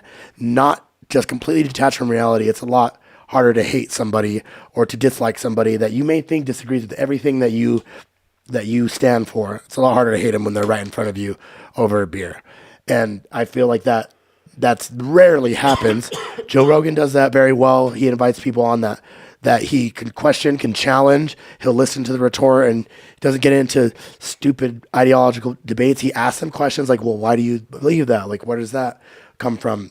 And I think that's important to just communication, have a conversation, and be open to learning something, be open to listening. A big part of podcasting is listening. I don't feel like we've interrupted each other a lot over this, or we're like I feel like we're having a very fluid conversation, which is important, but I feel like, yeah, that's a lost art, and people don't want to listen. They don't want to open their minds and listen. Well, and talk. And that's one of the skills that I had to not only learn, but like refine what I already knew. Because like my grandmother, my mom's biological mom, she was pretty crucial in my upbringing, and because she's very big on she's from the South, lives in California now, but from the South, very big on manners, very big on being proper, everything from like opening the car door for a woman, opening the door, all good things, kind of. How to set a table properly, how to do this, like the 5-course meal, like the old school. Please and thank you. Yes, exactly. The old school stuff, right? And one of the things that I was taught when I was growing up was how to actively listen. And a part of active listening is, yeah, your body language is there, but it's like, oh yeah, no, yeah, I see, like the verbal reassurance, the small, yes, exactly, verbal reassurance, the very small notes of it, but yeah, okay, yeah, that is one of the worst things. That last part, one of the worst things you can do as a host on a podcast is the reassurance. Yes, really, and here's why: because I would listen back on sections. I've never listened to a full podcast I've done because I fucking hate listening to myself. Fucking hate it. I hate it. Dude. But I listen. You have to get the clips. Well, I listened to the old episodes, right? Yeah. When I was doing them, starting up, and when people would speak, I'm like, oh yeah, that makes sense. But I'm listening to that and through the point of view of like, how does a audience member, and I'm like, shut the fuck up, dude. We're not here to listen. You go, oh no, oh yeah, oh no. Interesting. No, like, so now that puts an emphasis, especially for somebody brand new who doesn't know you. Like, yeah, someone like you or Joey or Springer David, yeah, I can fucking kick back and relax. Yeah. And you know, like, obviously, inherently, you know that I'm here to kick it with you, have a good time, hang out. Yeah. But somebody that's new, I don't want to do anything with my body language to give them the impression that I don't care about what they're saying. Interesting. You know what I mean? So I have to, like, dial up to, like, 200% my body language to be inviting and to be present and let them know that I'm here, because the verbal while they're speaking is gone. Yeah. You know what I mean? That's I never even really thought about that. That's important, especially for you that has people that has different that has guests on that. And yeah, I guess you wouldn't have really learned that unless you watched it back. Yeah, because I'd be sitting here just like, oh yeah, I'm doing a good thing. And then 100, this is episode 133, 133 episodes in, your monologues and your trains of thought, your point of view are getting interrupted by getting chopped up by my stupid ass. It's like, shut the fuck up. Yeah, dude. fuck. I never even thought about that, dude. That is important. And maybe that like little reassurance that you think you're giving to the person or the guest, maybe that's reassurance for you for you to realize, oh yeah, I'm checked in. It's like, this is keeping me engaged and this is probably helping things, when in reality, maybe you just shutting the fuck up is probably the best thing that you could do. Because I've struggled in life, not even on a podcast, with kind of shutting the fuck up. Sometimes. And so like, and you hear these things like That's so funny. I'm serious though, dude. Like having patience and listening. And I feel like I've worked on it over the years, not even through podcasting, but just with like being drunk with friends or just because you're saying it the loudest or I'm being the loudest and I'm yelling, it doesn't mean that. It probably means the opposite. Like people are less likely to listen to you if you're the craziest, loudest guy. And then it's just been there's a bunch of factors that go into either why I'm being loud or what that whole situation. But yeah, I've heard things like, oh, the weakest person in the room is usually the person being the loudest, or like the smartest person in the room is usually the one that's the quietest and stuff like that. So listening and observing, I have started to learn and understand as it relates to me is fuck, I don't even remember what I said, but that like just realizing that is important because listening and observing is more important than being the loudest and getting your fucking ideas out there and yelling. So you're completely right. And the best that is an early piece of advice that I got in my life when I was at military school. There was a adult staff member at the military school that I went to. And so the culture of that school, and a lot of it, and Joey can attest to this, a lot of it is fueled by immaturity. Or insecurity? Both. And so as you go up, as you go up in like their ranking structure, there's a lot of opportunities to yell at people in general, whether it's yelling at a group, one person, whatever, right? And so there's a thing at night where 10 p.m. at least when I went there, I'm sure it's changed, but when I went there, it was 10 p.m. or 9:50 was everyone had to either start going back, making a fucking run back to your room, or be in your room already, because 10 p.m. was like no shit, lights out, you're in your room, because that's when like night accountability started. And it's like, oh shit, if this person's not in their room, where the fuck are they? Did they leave campus? Did they this, that? Because again, you're dealing with like minors and stuff, right? It's a high school as well as a college, right? Yeah. So accountability of personnel is very important. So at like 9:50, 9:55, you have a bunch of like the higher ranking students, cadets, yelling at the large masses of people, like, hey, get in your room, go to your room, lights out, da da da.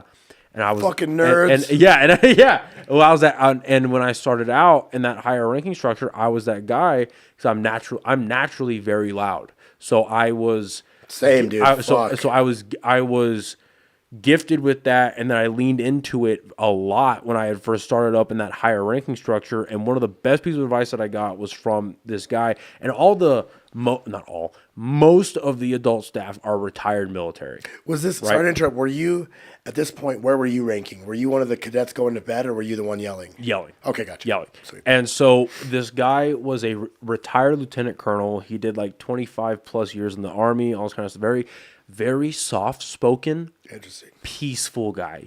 Unfortunately, he passed away like 5 years ago, I think. Cortez. Yeah. He saw me yelling, and he pulled me aside. And at this point, I was the second highest ranking cadet in the entire school. He pulls me aside, and he goes, hey, Vargas, come here. And he goes, before even giving me some knowledge, before lecturing me, he pulls me aside, and he asked me a question. And he goes, why do you yell so much?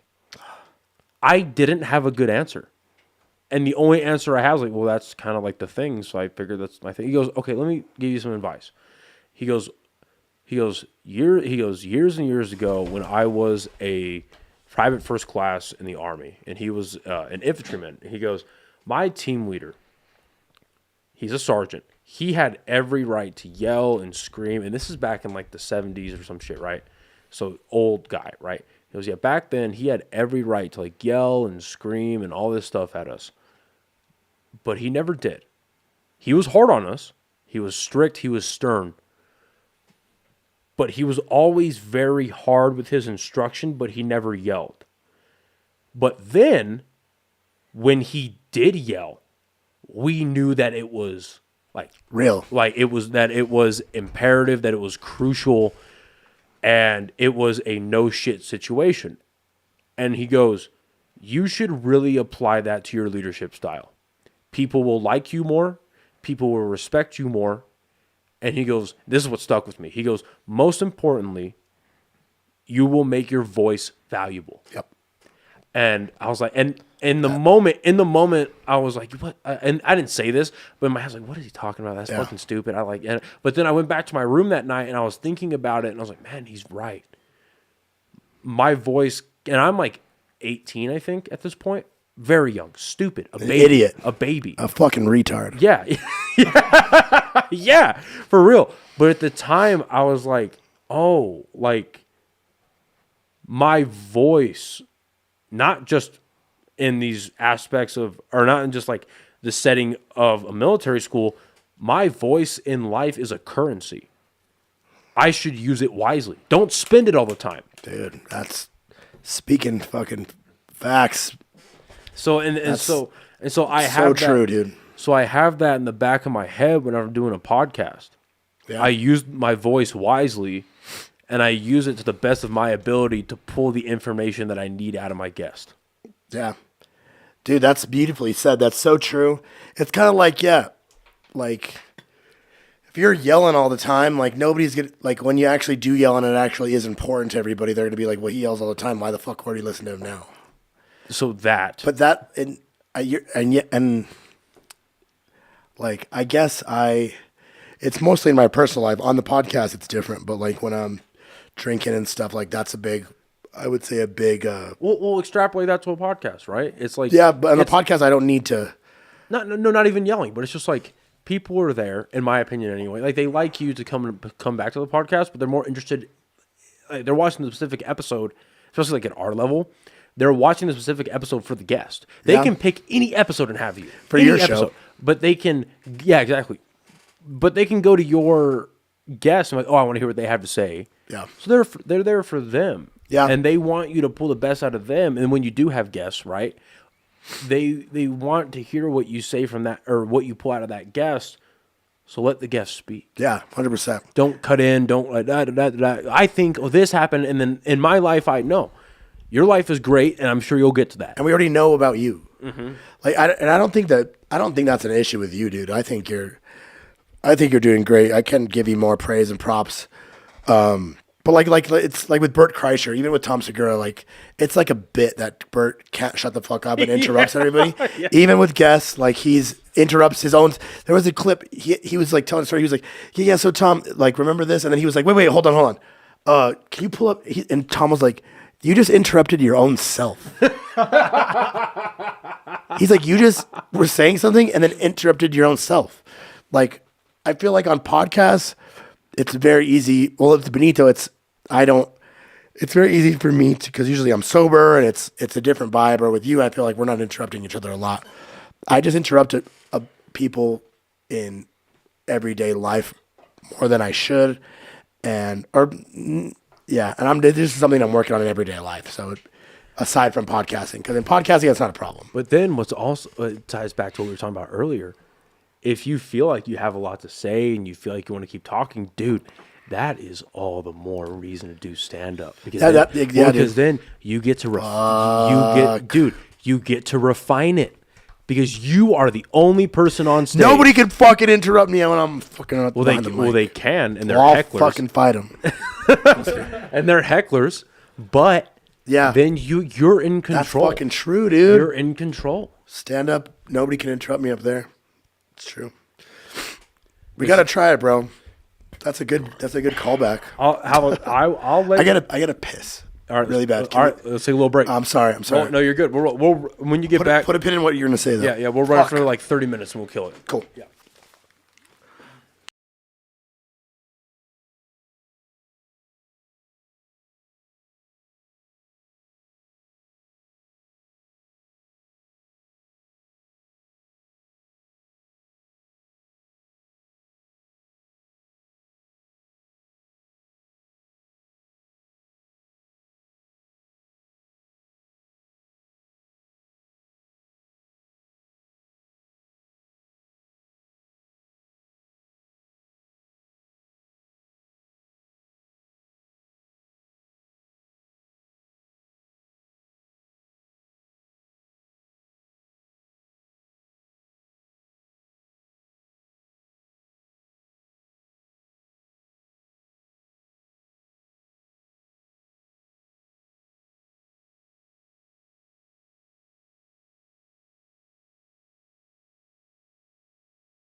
All right, if you want to give me that Angel's Envy, I'll pour myself a little bit more.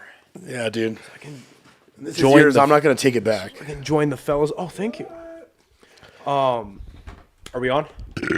Oh, excuse me. All right, we're back, boys. All right, so I'm going to ask you a question, and we can dive into this as much as you'd like. Okay, and then I want to dive into something else after. So the reason I'm asking you this is because I was actually asked this last week. I went and did. Hi, Nilla. What are you doing in here? Noah? You have a dog named Noah? Nilla Wafer. What's up, dog? You're the only dog that's kind of allowed in here. Now get out. What's up, dog? Fuck, I can't wait to have a dog so I can tell him what's up, dog. What up, dog?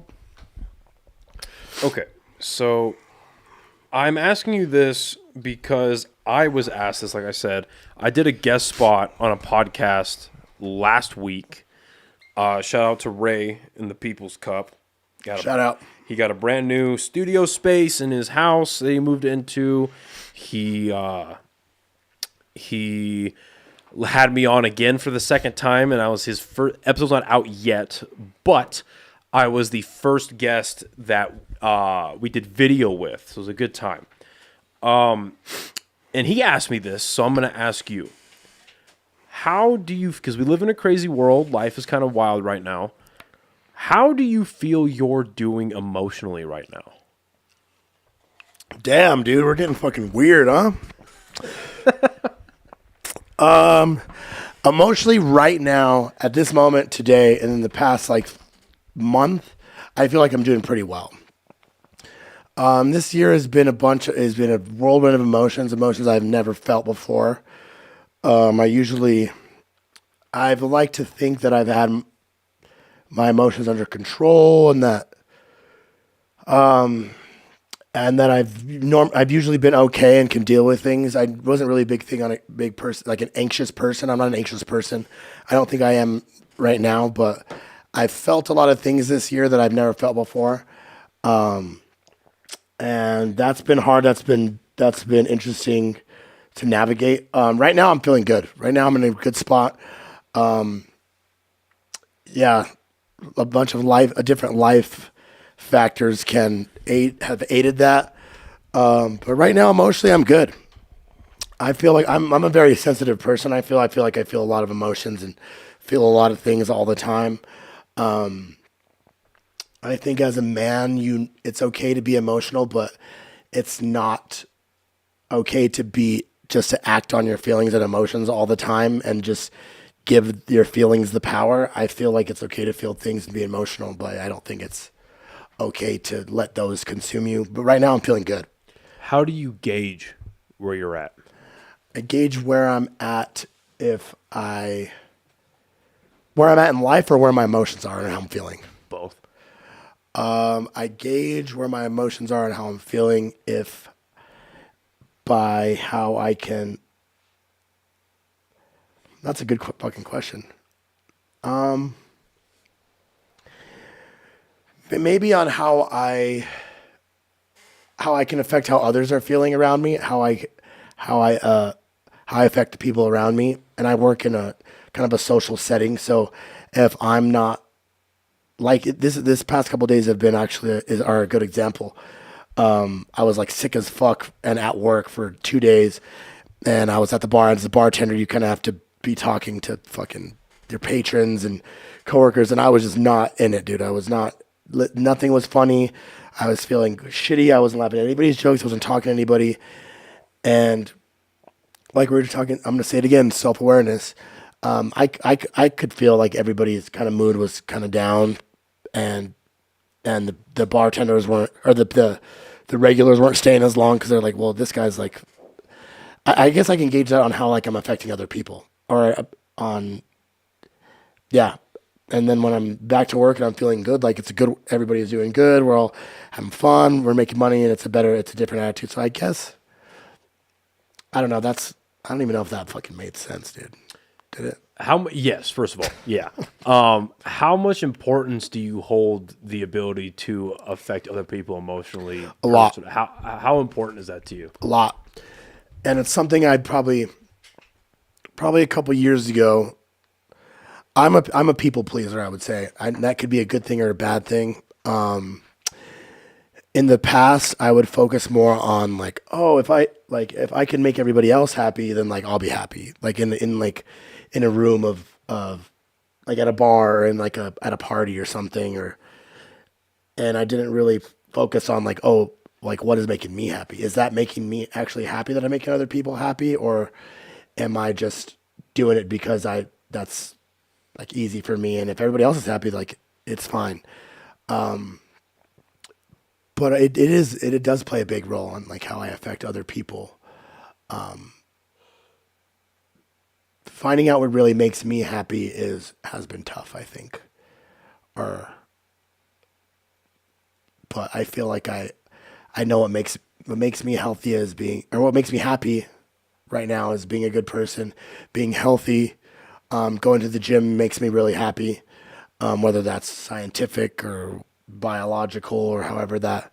I know that if I go to the gym, I always feel better after. And yeah, I don't even know if I'm answering your question right now, dude. No, you are. Yeah. So ask me another question kind of like that. Fuck. I'm sorry, dude. So the Angels is hitting me. So when well, we've had conversations off camera before where we went through something really crazy earlier this year, bro. And that was something I've never been through with the loss of a friend as beautiful as Garrett was. That was really tough. I had a hard time dealing with that. I don't know if I dealt with that in the best way. I know that now. I don't think I knew back then, but there's not like a script on how to deal with that shit. And now looking back on it, now I'm like, now I kind of know how to deal with my emotions and feelings better, but I wouldn't know how to do that unless I went through that. But I don't even know if I'm answering the question. So going through that, I feel like that was a big thing this year, dude. Did you have to either refine or learn new coping mechanisms for loss? Yes and no, because I don't know if I'll ever. Yes and no. Coping mechanisms for loss. Losing a girlfriend or losing a partner is different than breaking up with your girlfriend is different than your best friend dying. So I thought I've known how to deal with a breakup or a heartbreak. I've got pretty good at that at 30 years of age, learning how to do that. You could do it by being promiscuous and having unimportant sexual relationships, which is never going to end out well. So you learn how to not do that very quickly, and how that's not satisfying, and that immediate gratification isn't anything substantial. But losing your best friend is, I don't think that there's a right way to do it. And I don't know if it happens again. I don't know what I learned on how to. I don't know if I learned how to do it correctly, because I don't think there's a correct way to do it. I know that there's an incorrect way to do it, and that's by getting drunk, crying, and getting drunk, and drinking and just numbing the pain. I know that's the incorrect way to do it. I don't think there's a correct way to do it, but I know that's not the right way. And that's all I've learned going forward. Yeah, with loss. No, damaging yourself in the process of grieving with loss is never the right way to do it. It's the easy way to do it, though. Yeah, and you're just prolonging the grief. Because you don't frame it as damaging yourself. You frame it as, okay, what is going to, exactly you just said, numbing, right? What is going to temporarily not make me focus on the loss I'm experiencing? Whether it's, again, not to say that it's a easier thing to go through, like losing a long-term relationship or losing a partner that you cared a lot for, numbing that in a certain way. They're different kinds of right hurt. Or a permanent loss, because that person, like, especially with social media, like a lot of people, when they lose a partner, it's like, yeah, we don't talk anymore, but I still like look at their social media and I still look at their this and that, the other, or whatever it is. Like I saw this one post, dude. I'm not making this up. I saw this one Reddit thread where it was like, when I guess some chicks, I'm not gonna say all chicks do this. I would hope that They probably a lot do. of chicks don't do it. But apparently on this one Reddit thread, a bunch of women were women, right? 'Cause you never know. But a lot of women were commenting about how like, it's like, yeah, when you break up with your man or your man dumps you, you go through a breakup, do you ever just run by their house and lightly touch their car to see if it's been on recently late at night? Okay. It's like, what the fuck? So we're talking about psychopath. Yeah, stalking. Yeah, Yes, yeah, that's yeah, like, yeah. where No, they no, no, been? no. Why are they going out late? You know, that crazy shit, right? Yeah. But then it's like, okay, you can check up on them. Yeah. You can't check up on Exactly. someone who's passed away. They're two different forms of loss. Yeah. Right, exactly. But I think. Do you feel like moving your? Do you? Because we checked up on each other, but I don't know what you did on your day-to-day life. Obviously, did you find yourself? Okay, let's start at like the bare minimum. Did you find yourself wanting to make yourself closer to the situation, or did you want to remove yourself from it? Because there's not a right answer. There's just what happened.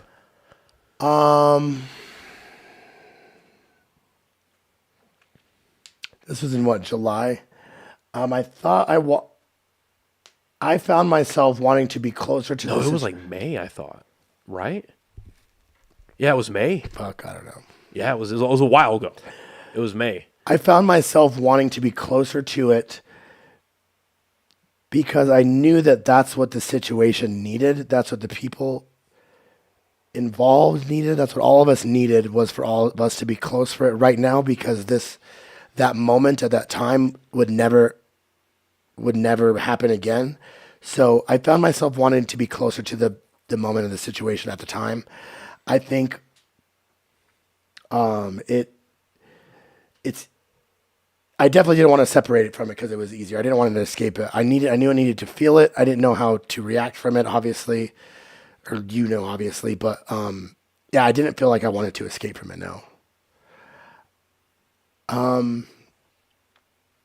Yeah, it's tough, man. It's tough, but I think it's important to kind of compartmentalize your feelings and how you can take a situation and not make it shittier because you're consumed by emotions and your feelings. It's important to realize that it's important to not just make the situation shittier on yourself. I don't know if that even fucking made sense. That makes perfect sense. So, and then to tie a bow on it now, as we're like, that's more about my feelings, dude, please. I need to get them out in a better, more clear and concise way. No, I'm just saying this is perfectly fine. So as you know, I think we're like, because I do basic math here. It's like 6 months removed from it. Yeah. How do you find yourself going through your day-to-day life when you do get either reminders or just pops in your head? Like how? I love it. How do you go forward? I love it. So I think that's the better part that you need to remind yourself of, but other people need to hear when they deal with loss, right? It's like it's never going to go away. No. Like there's still reminders in my head of a close friend that I lost back in 2019, right? Now we're 4 years past that. So how do you go forward in your day-to-day life just months afterwards? How do you find yourself feeling when that comes in your head again? When Garrett comes in my head again, when I think about him, I smile and I laugh, and I think, fuck, that guy was the coolest dude I've ever met. And I get happy, I get sad, because it's easier to just live life and just go on and distract yourself. That's a big part of it, is distractions. It's a big part of heartbreaks. It's a big part of loss. I think is just distracting yourself and just keep on keeping on, right? I think it's easier to not think about that stuff or think about those things because you don't want to be sad or you don't want to feel the feelings that you were feeling when it was real and raw, and when those raw emotions. But how do I keep on keeping on? Because that's like what he would want. Like, he was like my biggest fan. He never wanted me to be a bartender forever. He didn't see me as like a server bartender. He saw me as like the coolest person in the world. So like I owe it to him to like keep on keeping on and to be happy. And I think we're talking about Garrett here, right? We're talking about that loss. Okay. Yeah. Shout out you, baby. But that's how I keep going. I'm keep going. And I owe it to him to not be a piece of shit, to not be a loser, bum, fucking ugly, retarded faggot. I owe it to him. That's how he would put it. Exactly. And if I were to just sit around and be a sad bitch and drink myself to oblivion and complain and fucking not help anybody, not make anybody laugh, not be funny, not be cool, not take care of myself, that's not what he would have wanted. He would have wanted. That's how I keep on keeping on. And it is easier kind of to distract yourself. And sometimes I forget. And it makes me sad when I'm like, fuck, I forget that. I lost him. And then, I think about him every day, but sometimes like I forget that, like, how I felt and I forget about that whole situation and those feelings. But when I think about him and when I cope about him, it makes me happy, and it makes me want to be better, and it makes me want to be better because he wanted me to be better, and he saw something in me that I didn't see in myself, and he thought I was the fucking man. So I gotta try my hardest to be the fucking man, because. And so how do you find yourself focusing on doing that for yourself too? First and foremost, right? How do you find yourself putting yourself forward as okay, my friend I can answer it. has expectations of me, but I need to have expectations of myself as well. And so how do you attach yourself to your own expectations? To me, for me, this is me personally. It comes down to my relationship with God. It comes down to I was born and raised Catholic, went to Catholic school for 14 years. To me, I know what it's gonna take. I know what I believe, and I know what right and wrong is. I know, for me, it's my relationship with God. Garrett didn't even believe in God. We would kind of talk about this all the time, but Garrett was lucky enough to figure out if there is a God or not before all of us, right? So either Garrett was right or he was wrong about there being a God or something. We don't need to get religious on this, or we can. But I like to think religion and faith has been a big part of my life. It is still a big part of my life. I consider myself Catholic. I'm obviously a bad Catholic. I'm a bad practicing Catholic, but the beauty, I know a lot about the faith. I know how to do it right. I know there's a lot of people that have done it wrong, that are judgmental hypocrites, like priests raping little boys, or about Bible thumpers going to get saved at church and then going to the Cheesecake Factory and yelling at their servers for their fucking appetizer not being warm. There's a bunch of hypocrites and a lot of judgmental shit. I also know the beauty and the light of it, and the faith that I grew up in, and I know how beautiful it is if you do it right. Your question was, how do I attach yourself and stay to your own expectations?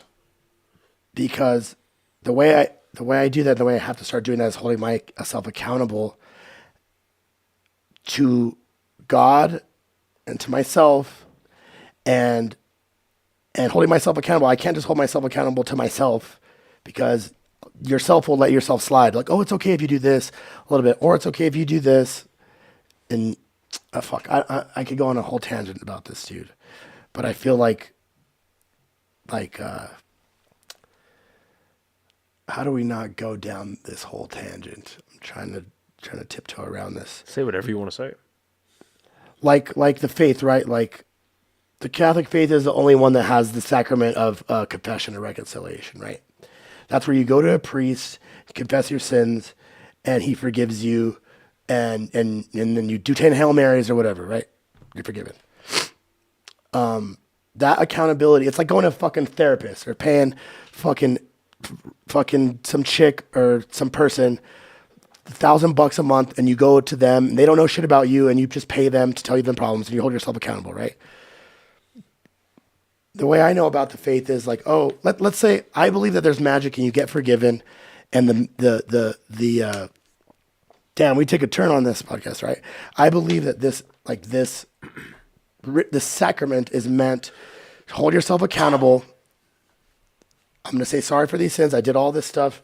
I'm sorry. Okay. Gonna go on my life. Maybe I'll do them again. But keep holding yourself accountable, not only to you, but to God. There's a reason why you keep confessing these sins and saying sorry to hold yourself accountable, but because you know that they're wrong. So let's say that there's no magic to it, right? There's no God. There's no nothing. There's no magic. There's no forgiveness. But let's say you're going and going to confession and you're like, okay, I'm sorry for jerking off. I'm sorry for watching porn. I'm sorry for, which I haven't done both of those things in a very long time because I think they're both fucking evil. I'm not judging anybody, but I'm sorry for lying. I'm sorry for stealing. I'm sorry for doing drugs. I'm sorry for all, like, let's name all these things, right? And then you get forgiven. Then you do it again. You keep going back. Maybe on the 68th time, 69th time, 70th time, you're like, okay, I'm sick of apologizing for this stuff. I'm sick of coming to here, telling this priest I'm sorry of it. Then maybe this time I'm gonna stop doing it. So I'm holding myself accountable. Maybe I'm gonna just stop doing the things that I'm sorry for. So I think holding yourself accountable and wanting to be better only goes so far if somebody else isn't holding you accountable, or somebody else, like, there's a reason you want to be better. It can't just be you, in my opinion. Like, of course, everybody wants to be better, but it can't just be you that you want to be better for, because you will just lie to you. You will be like, oh, no, it's okay if you do this. Like, you'll convince yourself, you know what I mean? Because it's nothing like bigger. I don't know. Did that make fucking sense? Or am I just No, that makes perfect sense. Because, okay, so the easiest way to put that is, the brain is the only organ in the body that has A, named itself, and B, deemed itself the most important. It's the only organ in the body that's done that, right? That's the easiest way to put that. But then also, because that is the governing organ in the brain, right? That decides how you operate, how you live your life, and how you, just how you live your life. It's easier, and it's in its own imperative to let itself off as easy as possible. Yeah. So that's the path of least resistance. But, oh well, yeah, this is just the one time. This is the second to last time. You'll lie to yourself all the time. So you'll justify any action to yourself. You'll justify it if it's okay. Exactly. So, I mean, that's how you have sociopaths. That's how you have psychopaths. Well, no, it's like those are different. Well, where it's the path in which you lie to yourself. It happens all the time with people, where you lie to yourself enough to where you believe your own lies. Yeah. Right? Yeah, for sure. So you have the ability to do that, and that's part of the reason why I'm religious as well. If you don't have God. Right, exactly. Like, that's why, another reason why I've leaned into religion and my own faith as well, is because I hold myself accountable to a higher power that doesn't decide that for me. Right? It strictly says where the left and right limits are for this life. That's it. And when you stray outside of that, it's where it's like, okay. And this is actually cool, dude, because I've said this on a drunken night when I'm fucking yelling and screaming. We just talked about how I should shut the fuck up sometimes, right? I think this is cool because I think you guys are listening to me. I'm not even, and this is, I talk about how I talk the talk all the time. Obviously, I'm not walking the walk. I'm a bad Catholic. I'm not judging anybody. I don't judge. I have a gay uncle who I fucking love. I know Uncle Juan and Uncle Sean. Sorry if they don't want this out there. I can't judge anybody, condemn them to hell. That's not what the faith teaches. But the faith says, or Catholic faith is kind of hardcore, right? Or Christianity, I guess, says these rules. These are the rules. It's very rules, right? Here's the rules. Then there's Christianity, Lutheranism, Protestantism, all this other stuff are kind of like Catholic light. Like it's the same thing, but without some of the rules. A lot of people don't like being told what to do. They don't like, I don't want something telling me what to do, so I'm going to make my own religion or something like this. Then the religion gets taken out of context, or it gets used for crusades, or it gets used for bad, malicious intent.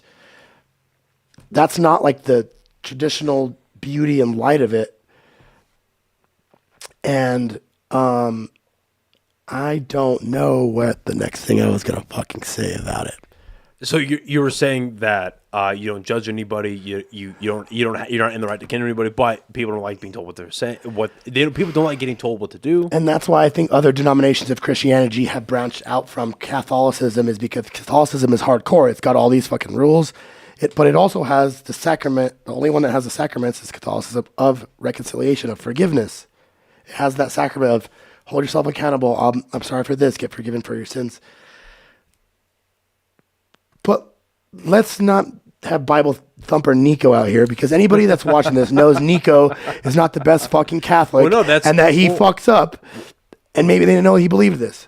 But how about like all religions, Muslim, Buddhism, fucking, what else is there, dude? All of them are saying the same thing. They're saying, be good to your neighbor, love, light, don't lie, don't cheat, don't steal, don't murder. All of them are saying the same thing. I'm not saying... I believe in my heart that Catholicism is beautiful and light and afterlife and all this stuff. That's a whole different podcast that we can maybe have. But it's not that mine is right and yours is wrong. They're all all these religions are saying the same thing, and it's like, be good, love, don't hurt people, don't lie, don't steal, don't kill, don't. You know what I mean? They're all saying the same kind of message of be good, but be good and be light, like something. Whether I believe it's God, but whether it's Allah or the universe, whatever it is, something made us. This is like a crazy drunken conversation at 6 a.m. But like good and evil, right? Something made that, whether it's religion or whether it's something inside of us, or whether something made good versus evil. And it's a good insight into the way your brain works. And that's a good way to, and that's like I said, that's a good. I'm sorry. No, you're good. No, you're good. We can edit that out, right? Or is this live? It's staying in. No, it's good. No, it's good. No, it's a good way. Can we talk about Captain America and Wolverine after this? It's a good way to see the way your brain works, and it's a good way to also see the way you deal with loss, the way you deal with everything, with relationships ending, like everything you've been through the last year, right? It's a good way. It's a good lens to look into it with, right? No, that's good insight. What I do want to end with is, if you still remember it, what the question you had, or the subject. Do you remember what that was? No. Fair enough. I'm so sorry. We really can't edit this out. Nope. All right, we're good. Leave it in, dude. That's great. Well, I hope you guys were listening to me. No, it was good. For sure. Did that make some sense? No, it made perfect sense. I'm not the perfect person. Again, I meant it. Like, it's a good insight into the way your brain works. Gotcha. Which at the end of the day, what is a podcast? Like at a bare minimum, and I tell this to a lot of the guests that I've had on, right? At a bare minimum, when you schedule a guest and they come in and they sit down, at the bare minimum, they get drunk and talk about God and Catholicism and reconciliation. It's you and the guest having a good hang. Someone just agreed for the next 1 to 3 hours to hang out with you. It's sick, right? But then, like, a little higher than that, it's an insight into how their brain works. Yeah. How they think. What is their thought process? How do they view things? How do they deal with things? How does their brain digest and then output ideas? For me, it's a big part of it is my mom and dad been married for 35 years. They're still together. They're the most beautiful people I've ever met. They're my example of love. They're my example of good. They're my example of how people should be. So that's how my brain works. It's based on my father and my mother. And the reason, and they give everything to God in the faith. So that's how I strive to be. It makes sense. And whether I probably fuck it up, or which every human does, I'm not here to judge anybody and say, you're going to fucking hell. That's not my place to say.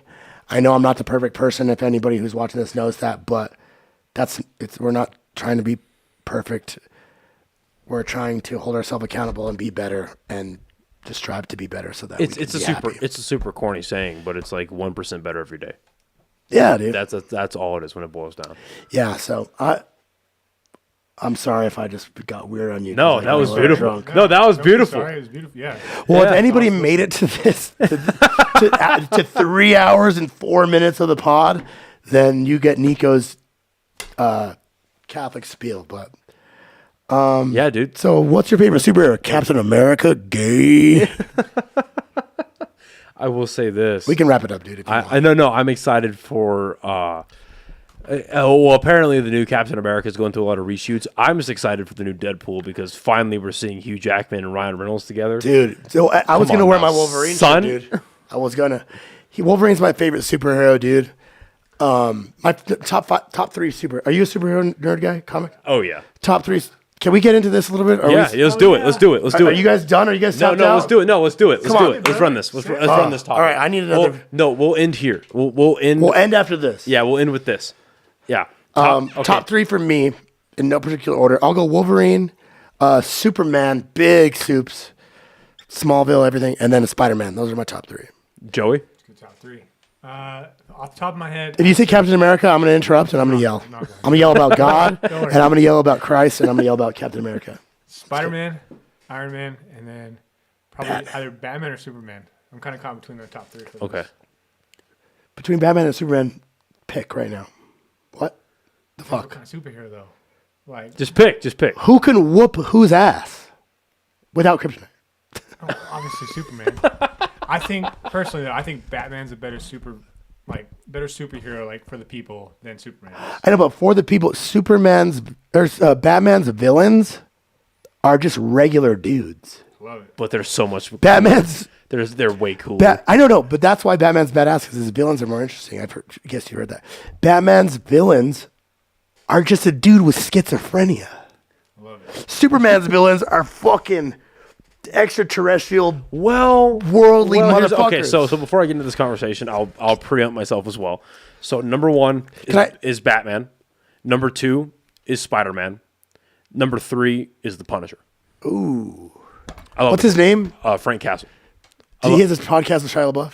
Yeah, John Bernthal. Yeah, John Bernthal.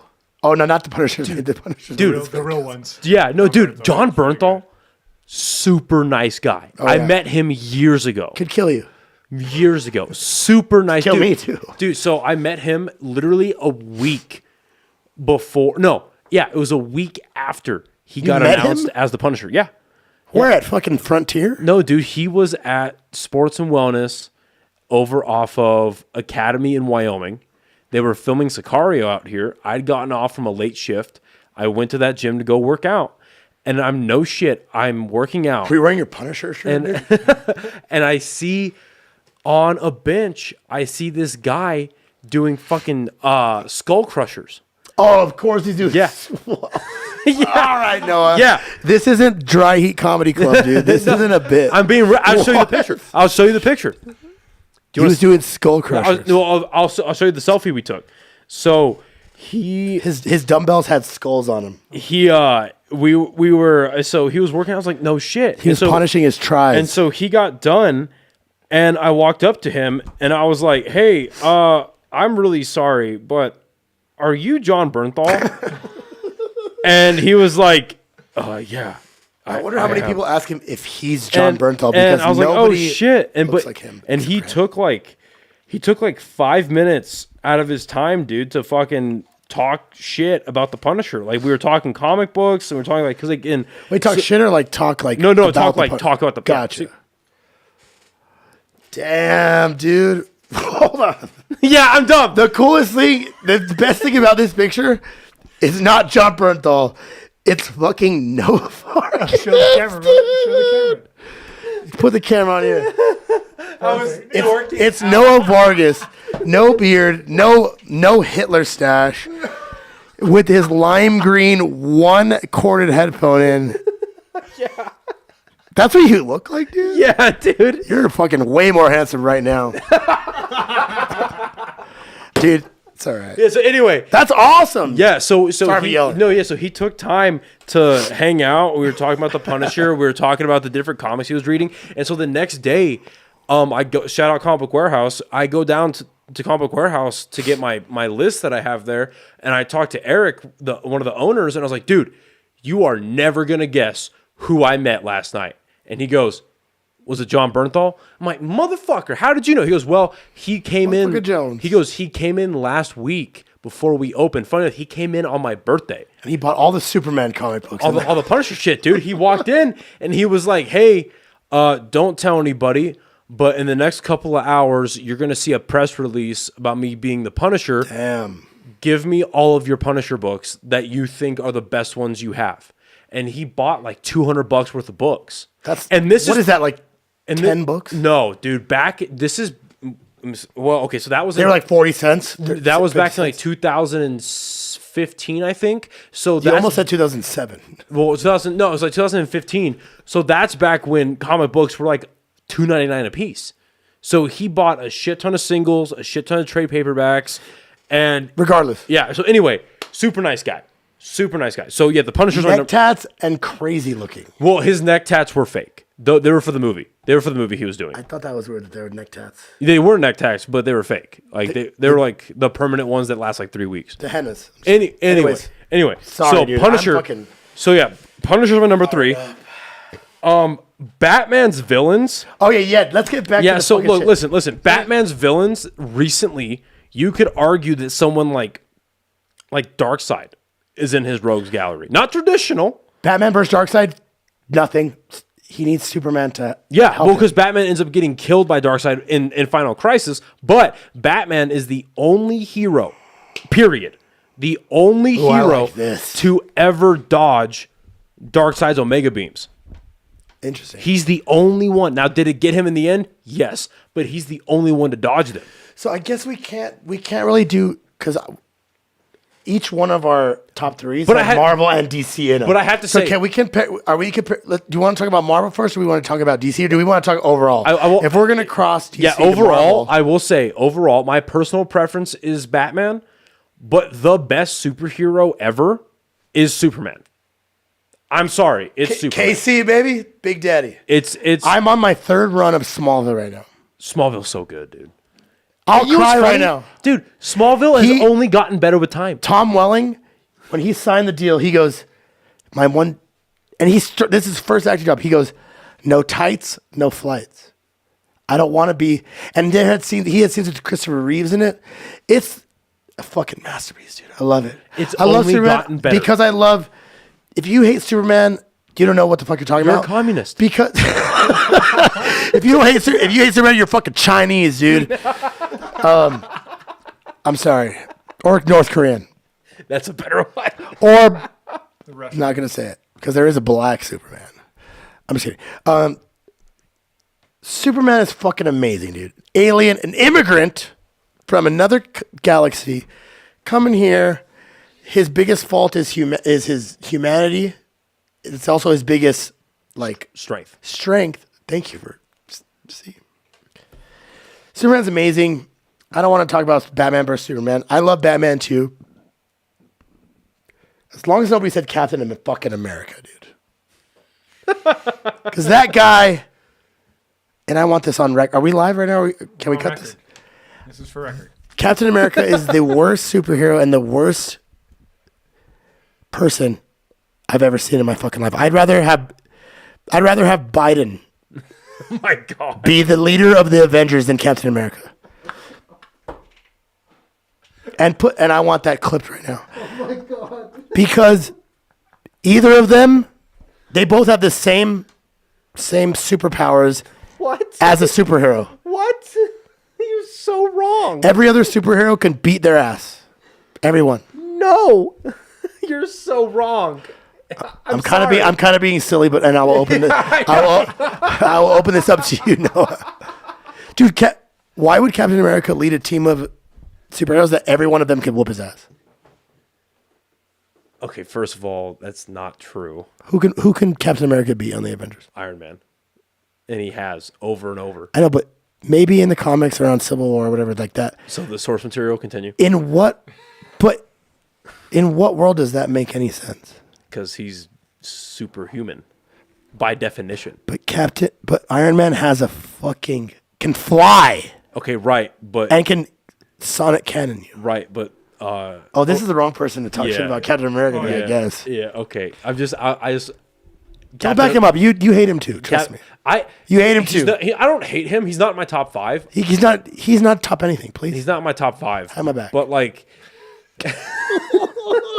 but no, okay. Were we in?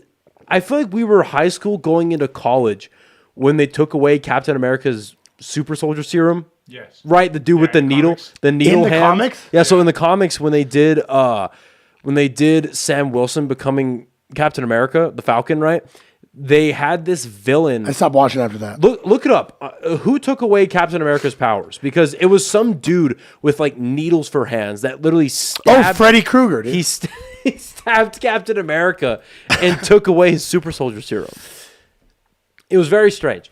Anyway, Dude, everybody can whoop Captain America's ass. that's not true. Besides Iron Man, I guess, in the comics. That's not true. Bucky.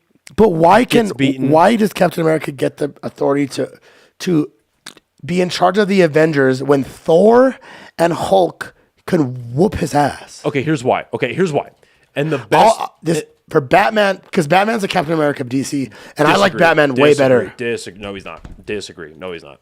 This is what we should be talking about this from the beginning, dude. So, okay, here's why Captain America leads the Avengers. And the best way that it was put is by. It's funny enough, and I can't believe I'm gonna hear this on real time. Yeah, I can't believe I'm saying this. Yeah, because you don't believe it. The reason why literally Captain don't- America. No, I'm putting it on. I want to scratch my ear. The reason why Captain America leads the Avengers is because he's a natural born leader. But the best way it was put is by the doctor that gives Steve Rogers the super serum in the movie. It's the best written version of it that I've seen. They're sitting down, and the doctor tells Steve Rogers before he gets the serum. He goes, because Steve Rogers was like, why am I getting it? Like, this guy who's like the top performing soldier, he's this, and this. Why is he not? Because he's like a peak athlete or whatever, pretty much, right? That's his argument. Yeah. And the doctor goes, a strong. After you find that, can you find the scene where the doctor is talking to Captain America? Because basically what he says, Garrett Gonzalez could beat Captain America. Basically what he says is, look, a man who's always known power that gets more of it becomes corrupt, but a good man that has never known power gets power, remains a good man because he's a good guy. Oh, from the doctor. Yeah, find that scene. I get that. The character's name is Iron Nail. It's so stupid. I don't know what you guys are talking about, but I understand that to an extent. I get the whole idea of him, and maybe I'm just DC. The only reason I like Marvel is because of the X-Men. X-Men's amazing. X-Men's the shit. I think Avengers are all idiots, and I think the Justice League would whoop the Avengers in a second. The Justice League would have a hard time with the X-Men. Justice League would whoop Avengers. I just don't think the leader of a superhero league or gang should be the two guys that everybody can beat. Like, I'm not going to let... Like, Elon Musk, let's say he's Iron Man. I'd rather listen to him than listen to Joe... To Joe... who is Captain America like? He's like Dustin Poirier or something. Who's the most lethal than John Jones? The John Jones Right. of America. I see what you're trying to say. I don't know. I'm sorry. I'm fucking up. I just hate Captain America. I like Batman so much because he eventually becomes friends with Kal-El and their boys, but he knows when he's wrong and he needs Superman to come have his back. Captain America thinks he's always right, doesn't need anybody's help. Not true. Why is he even... So here we go. I'm taking these off. Wait, what is this shit? This is Is that Stanley Kubrick? Is that Caesar Flickerman? Yeah, here we go. Hunger Play it. Games? Yeah, play it. Come on. That's why you were chosen. Because as strong men who has known power all his life may lose respect for that power. But a weak man knows the value of strength and knows compassion. Thanks. Gay. Keep playing. The Keep fuck? playing. Keep playing. How about fight Superman? Die. Whatever happens tomorrow, you must promise Look at that guy. That's not a superhero until he gets the drugs. that you will stay who you are. Not a perfect soldier. A good man. That's the part that I wanted right there. That's All why. right. That's why. He's a good guy. And no, here's the thing. Here's the thing. You could be a but good guy. Here's the thing. No, like a The guy at genuinely 7-Eleven is a good guy. He doesn't get to lead the Avengers. No, like a genuinely good person though. But here's the thing. Batman, and I'll stand by this too, because he's my favorite. Batman does not lead the Justice League. Superman does.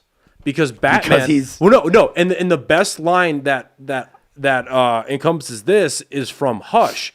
It's like issue 6, 7 of that arc. There's a part where Superman gets taken over by Poison Ivy and he's fighting Batman. Oh, he's fighting sex. He's making out and shit. And as Batman is fighting Superman, there's an inner monologue from Batman where he's like, even though Kal-El is possessed right now, Kal-El's he boned can up, he can kill me, he can wipe me off the face of the earth, but he won't. Because at the end of the day, Kal-El's a good man, and I'm not. And that's why Batman wins. But that's why also Batman does not lead the completely Justice League. contradicted yourself. No, because About- that's why Batman doesn't lead the Justice League in the same way that Iron Man will never lead the Avengers. Because Batman, deep down, he will do what it takes to win. I have a lot of issues with the Christopher Nolan trilogy. I love those but one of the movies. things that I love about it is that Batman is willing to. It's a very deep. Not deep, but it's a very like obvious parallel to the NSA post 9/11, where Batman is willing to spy on the entirety of Gotham, use all of their cell phones and to Lucius find, Fox isn't down. yeah, to find the Joker. But Lucius Fox is like, okay, we can do this. I'm out, though. But once we're done, I'm quitting. Yep. Because Batman is willing to do everything that people are not willing to do to win. Right? He won't kill. He's the Dark Knight. But he's willing to win. I was. People are good. There's 30 people on that boat. That'll prove you wrong. Exactly. Yeah. And also, I was born in the darkness. No, That's Bane. Batman. That's Bane, but okay. I know it is. And I'm your biggest. What's it called? Not ally. A roided out jock. I'm your biggest adversary. Gotham's reckoning is on the way. You are only molded by it. Like it's a DoorDash order. Yeah. All right. You just door dashed 330,000 deaths. Okay, let's end it there. All right. Sorry. Let's end it there. This has been over 3.5 hours.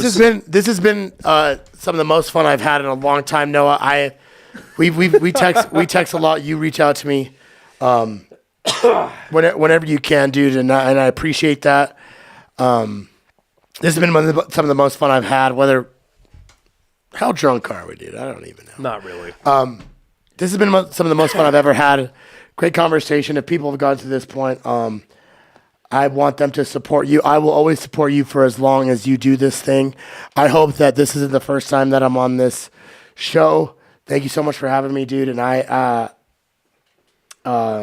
yeah, this has been so much fun. I haven't been able to have a good conversation with somebody that